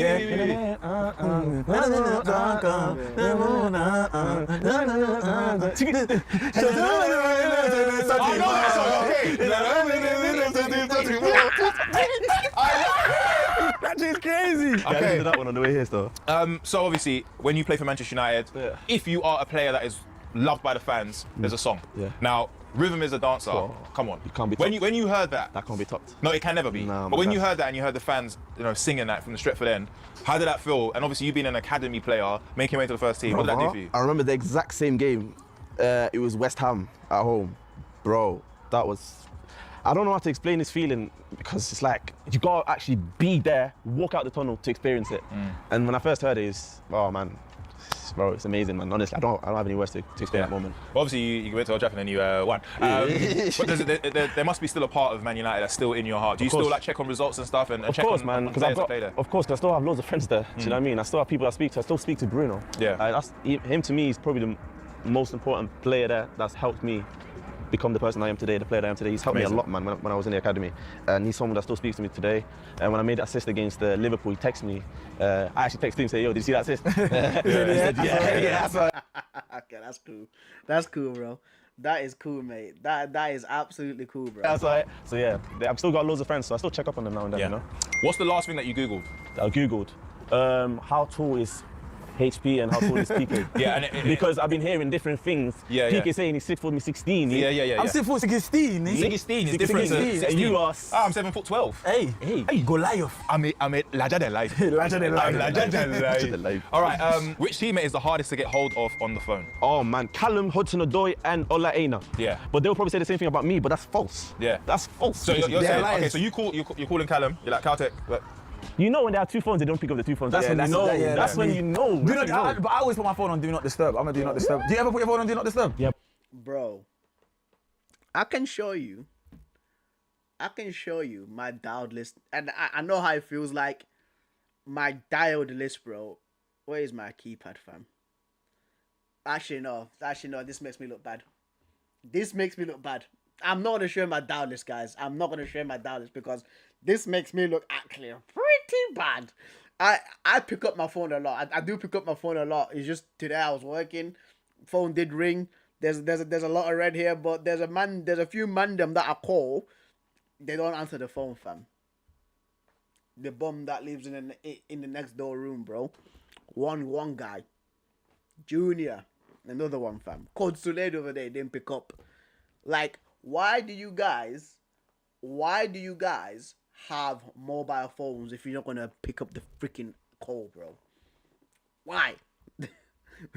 Why, fam? I've got favourites. Okay. So who's in your favourites then? My mother. Yeah. The club. Yeah. Important friends. What's in the club? And my girlfriend. Very good. Oh, how cute. Oh, love. Love is a city. What's the song?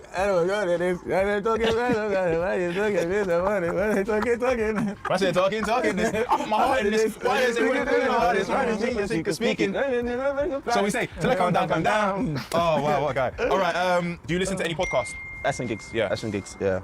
They're funny, man. Yeah, they're really funny. Inside Scoop's a good one. All right, last question. If you did your... Yeah, I would love to get you on there. If you did your own podcast...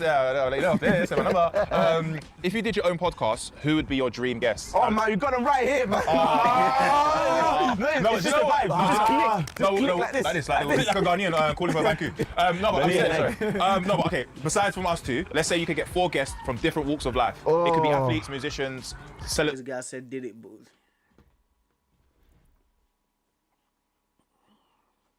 Fam, what do you mean Diddy will be calling me, bro? What do you mean? What do you mean Diddy will be calling me, fam? What are you on about? He's calling you, bro. He's calling you, fam. He said something about Ahmed being locked up in the basement. You know what I mean, bro?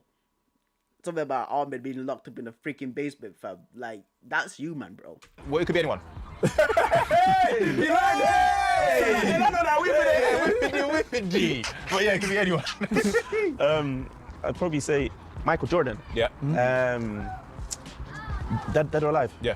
Michael Jackson. Well, Jordan. anyone. You got him right here, man. It's just a vibe. No, like this. Like a Ghanaian calling for thank you.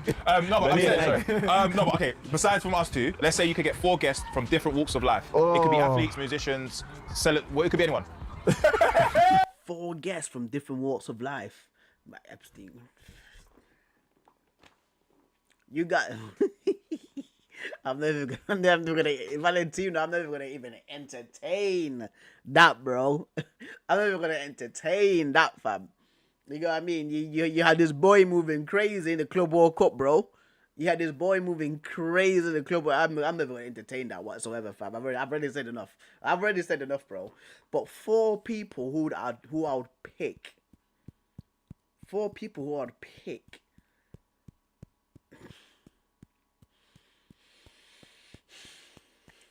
I'm gonna get myself cancelled in this chat one day, you know. Oh, in this freaking live stream, bro. Valentina and Fahad know one of the people already who I'm picking. Okay, 2 obvious ones: Ronaldo and Tom Brady. Ronaldo and Tom Brady, bro. Like those are the 2 obvious ones, fam. There's a special spot for one more guy, dude. There's a special. I said who?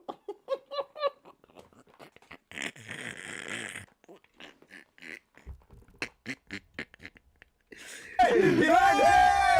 You don't know that whipping G. But yeah, it could be anyone. I'd probably say Michael Jordan. Yeah. Dead or alive? Yeah. Michael Jackson. Yeah. 2 more. Rihanna. Rihanna. Bad like Rihanna. I know you're good now.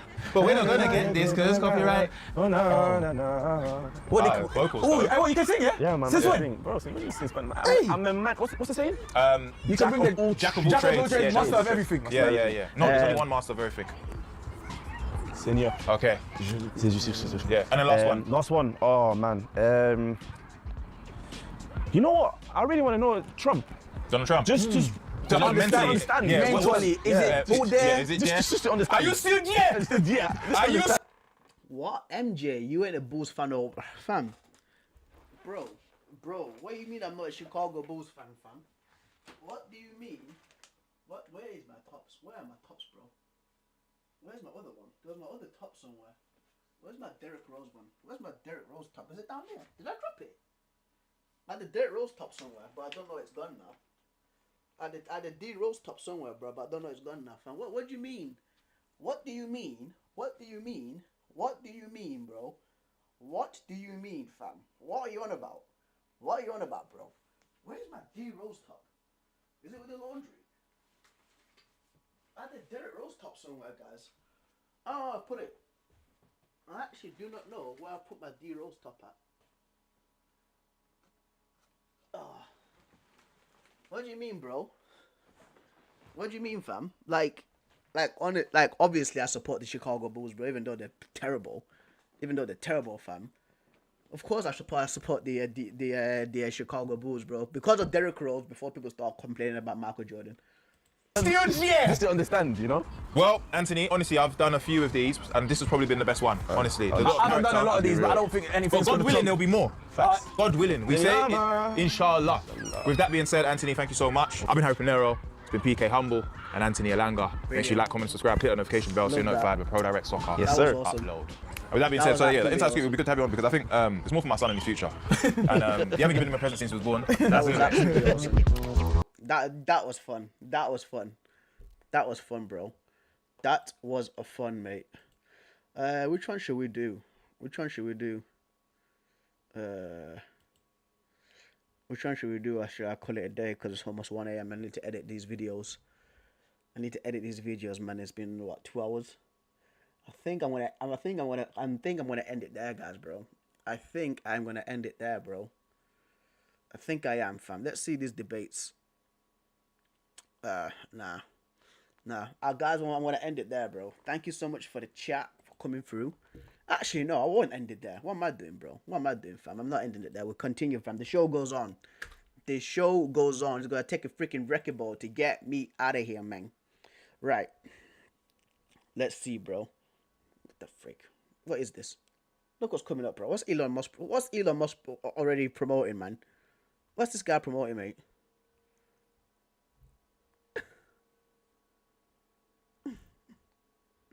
It's a copyright strike pending. Fam. Listen, man. 2010 World Cup in South Africa. What a time to be alive, bro. Bro. The World Cup in South Africa, bro.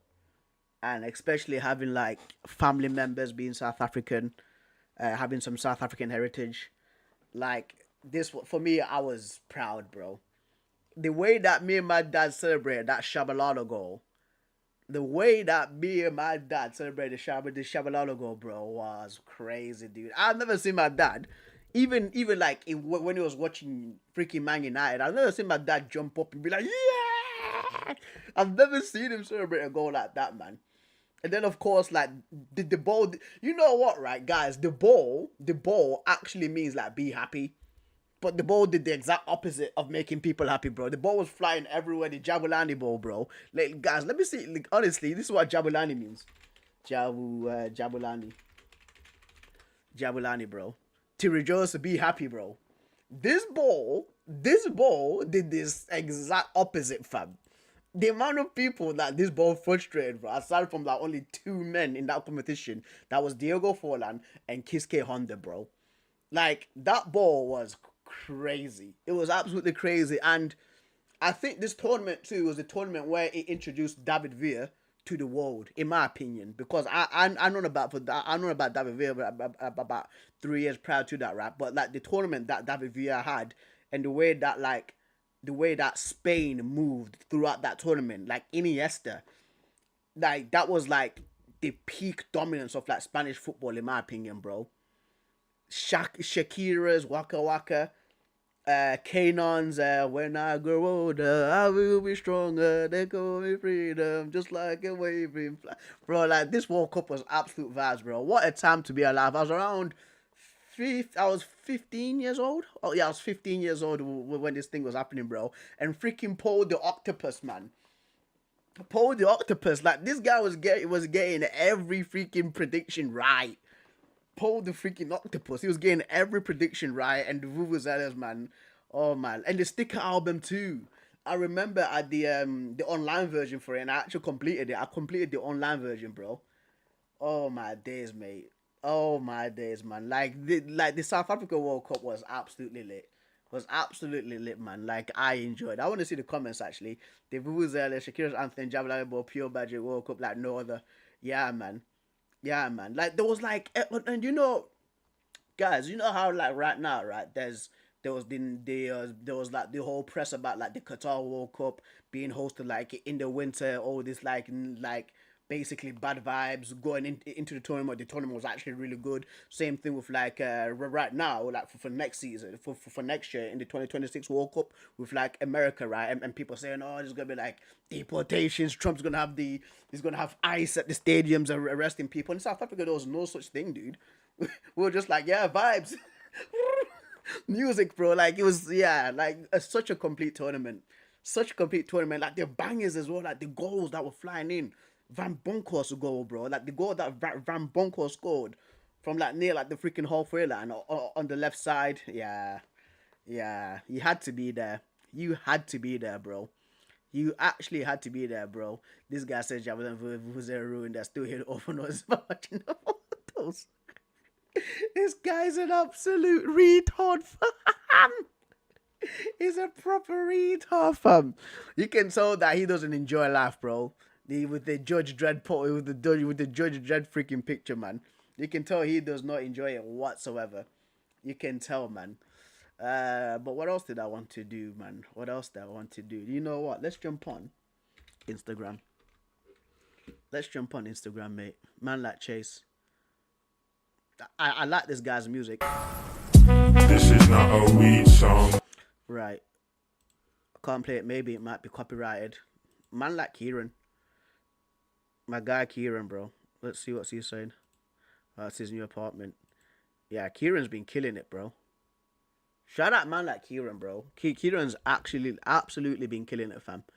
Black Lad Travel, mate. Cool guy, man. Where is the that's was it? What is it? That guy jokes. Yeah, that guy jokes. Was it that one? Bro.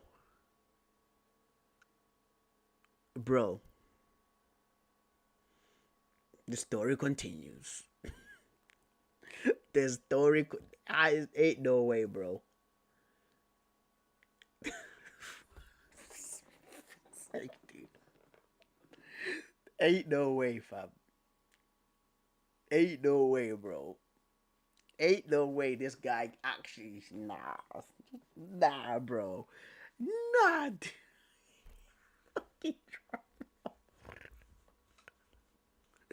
Yo. Honestly, he's pulled a Putin on Robert. This is like the same thing what Putin did on Robert Kraft. For people that don't know who Robert... Fuck's sake, bro. I have to explain this to people. This is the same thing that Putin pulled on Robert Kraft, bro. Oh my days, bro. This is the same thing. They stole his Super Bowl freaking Yo. Bro. This is the same thing that freaking Trump's not serious.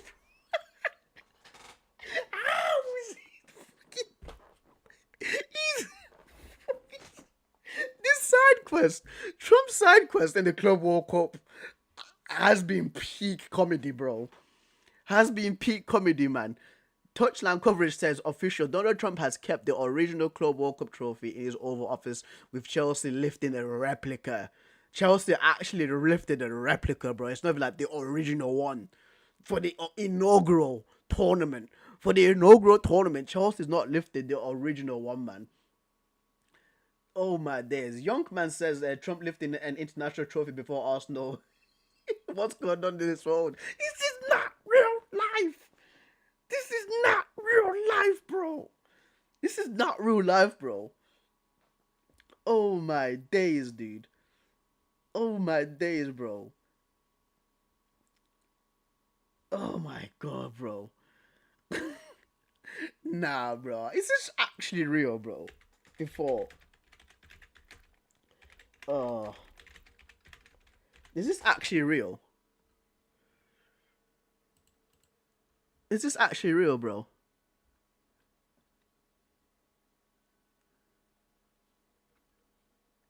It says, yeah, it says it's kept it. Oh my lord, bro. Oh my days, bro. Good night, bro. Good night, mate. Good night, mate. Thank you for thank you for tuning in, bro. I know it's hella late. I know it's hella late, bro. I know it is hella late, fam. Oh my lord, bro. Trump, dude.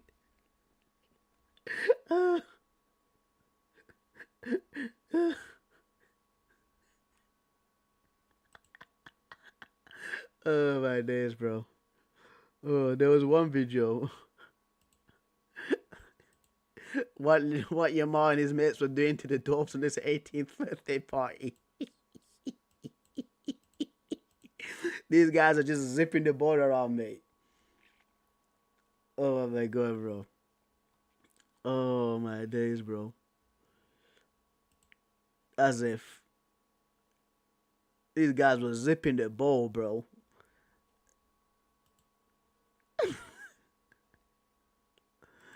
was he doing, bro? Honestly, what was he doing with these? Oh my days, man. What was Lamine Yamal doing with these guys, bro? What was he doing? Trump, when he realized his keeper's called Sanchez. Build that wall. Build that wall. Build that wall.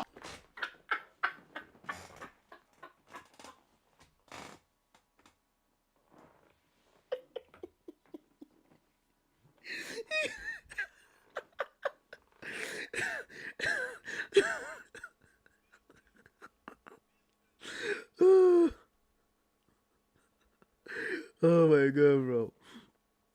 Oh. Build up. Yo, these. جيمس الآن كابتن الفريق. Oh my god, mate. Oh my lord, bro. Oh my days, man. I have to come back to these ones, man. I have to come back to these ones, bro.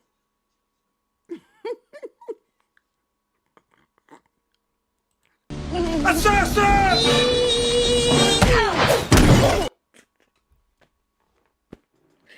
have to end the stream there. I have to end the stream there before I actually get cancelled big time, bro. I have to end it there, guys. Thank you so much for the people that have tuned in. Thank you to man like Fahad. Thank you to man like Valentino, man like Blue Heart, man like Ahmed for popping in. I think Ed as well commented too. Thank you so much. Thank you so much, guys. It genuinely means the world to me that you support your life. Thank you, Farhan, as well. That's popped in too, bro. I enjoyed the streams, man. There's gonna be another one tomorrow. Man. Of course, it's a late night track back stream. I do finish work around at half past 10 tomorrow, so that's the same time that the stream will start. If you guys have got any ideas that you want me to react to, any videos that you want me to react to, funny videos, guys, please send them my way. But thank you, guys. I will catch you a lot later, mate. Dance all day long. We are the dance. You know what, guys? Before I go, in the chat, we have to do this. We have to do this, bro. This is our new emoji. This is our new emoji, lads. This is the new emoji now. This is the new emoji. Where's that thing, man? This is the new emoji, fam. This one there, bro. This is the new emoji. This is the new emoji from now on, bro. This is the new emoji, fam. This right here, bro. This is our new emoji, fam. This is our new emoji, bro. Dance all day long, bro. Dance all day long, fam. Dance all day long, bro. That's our new emoji from now on, bro.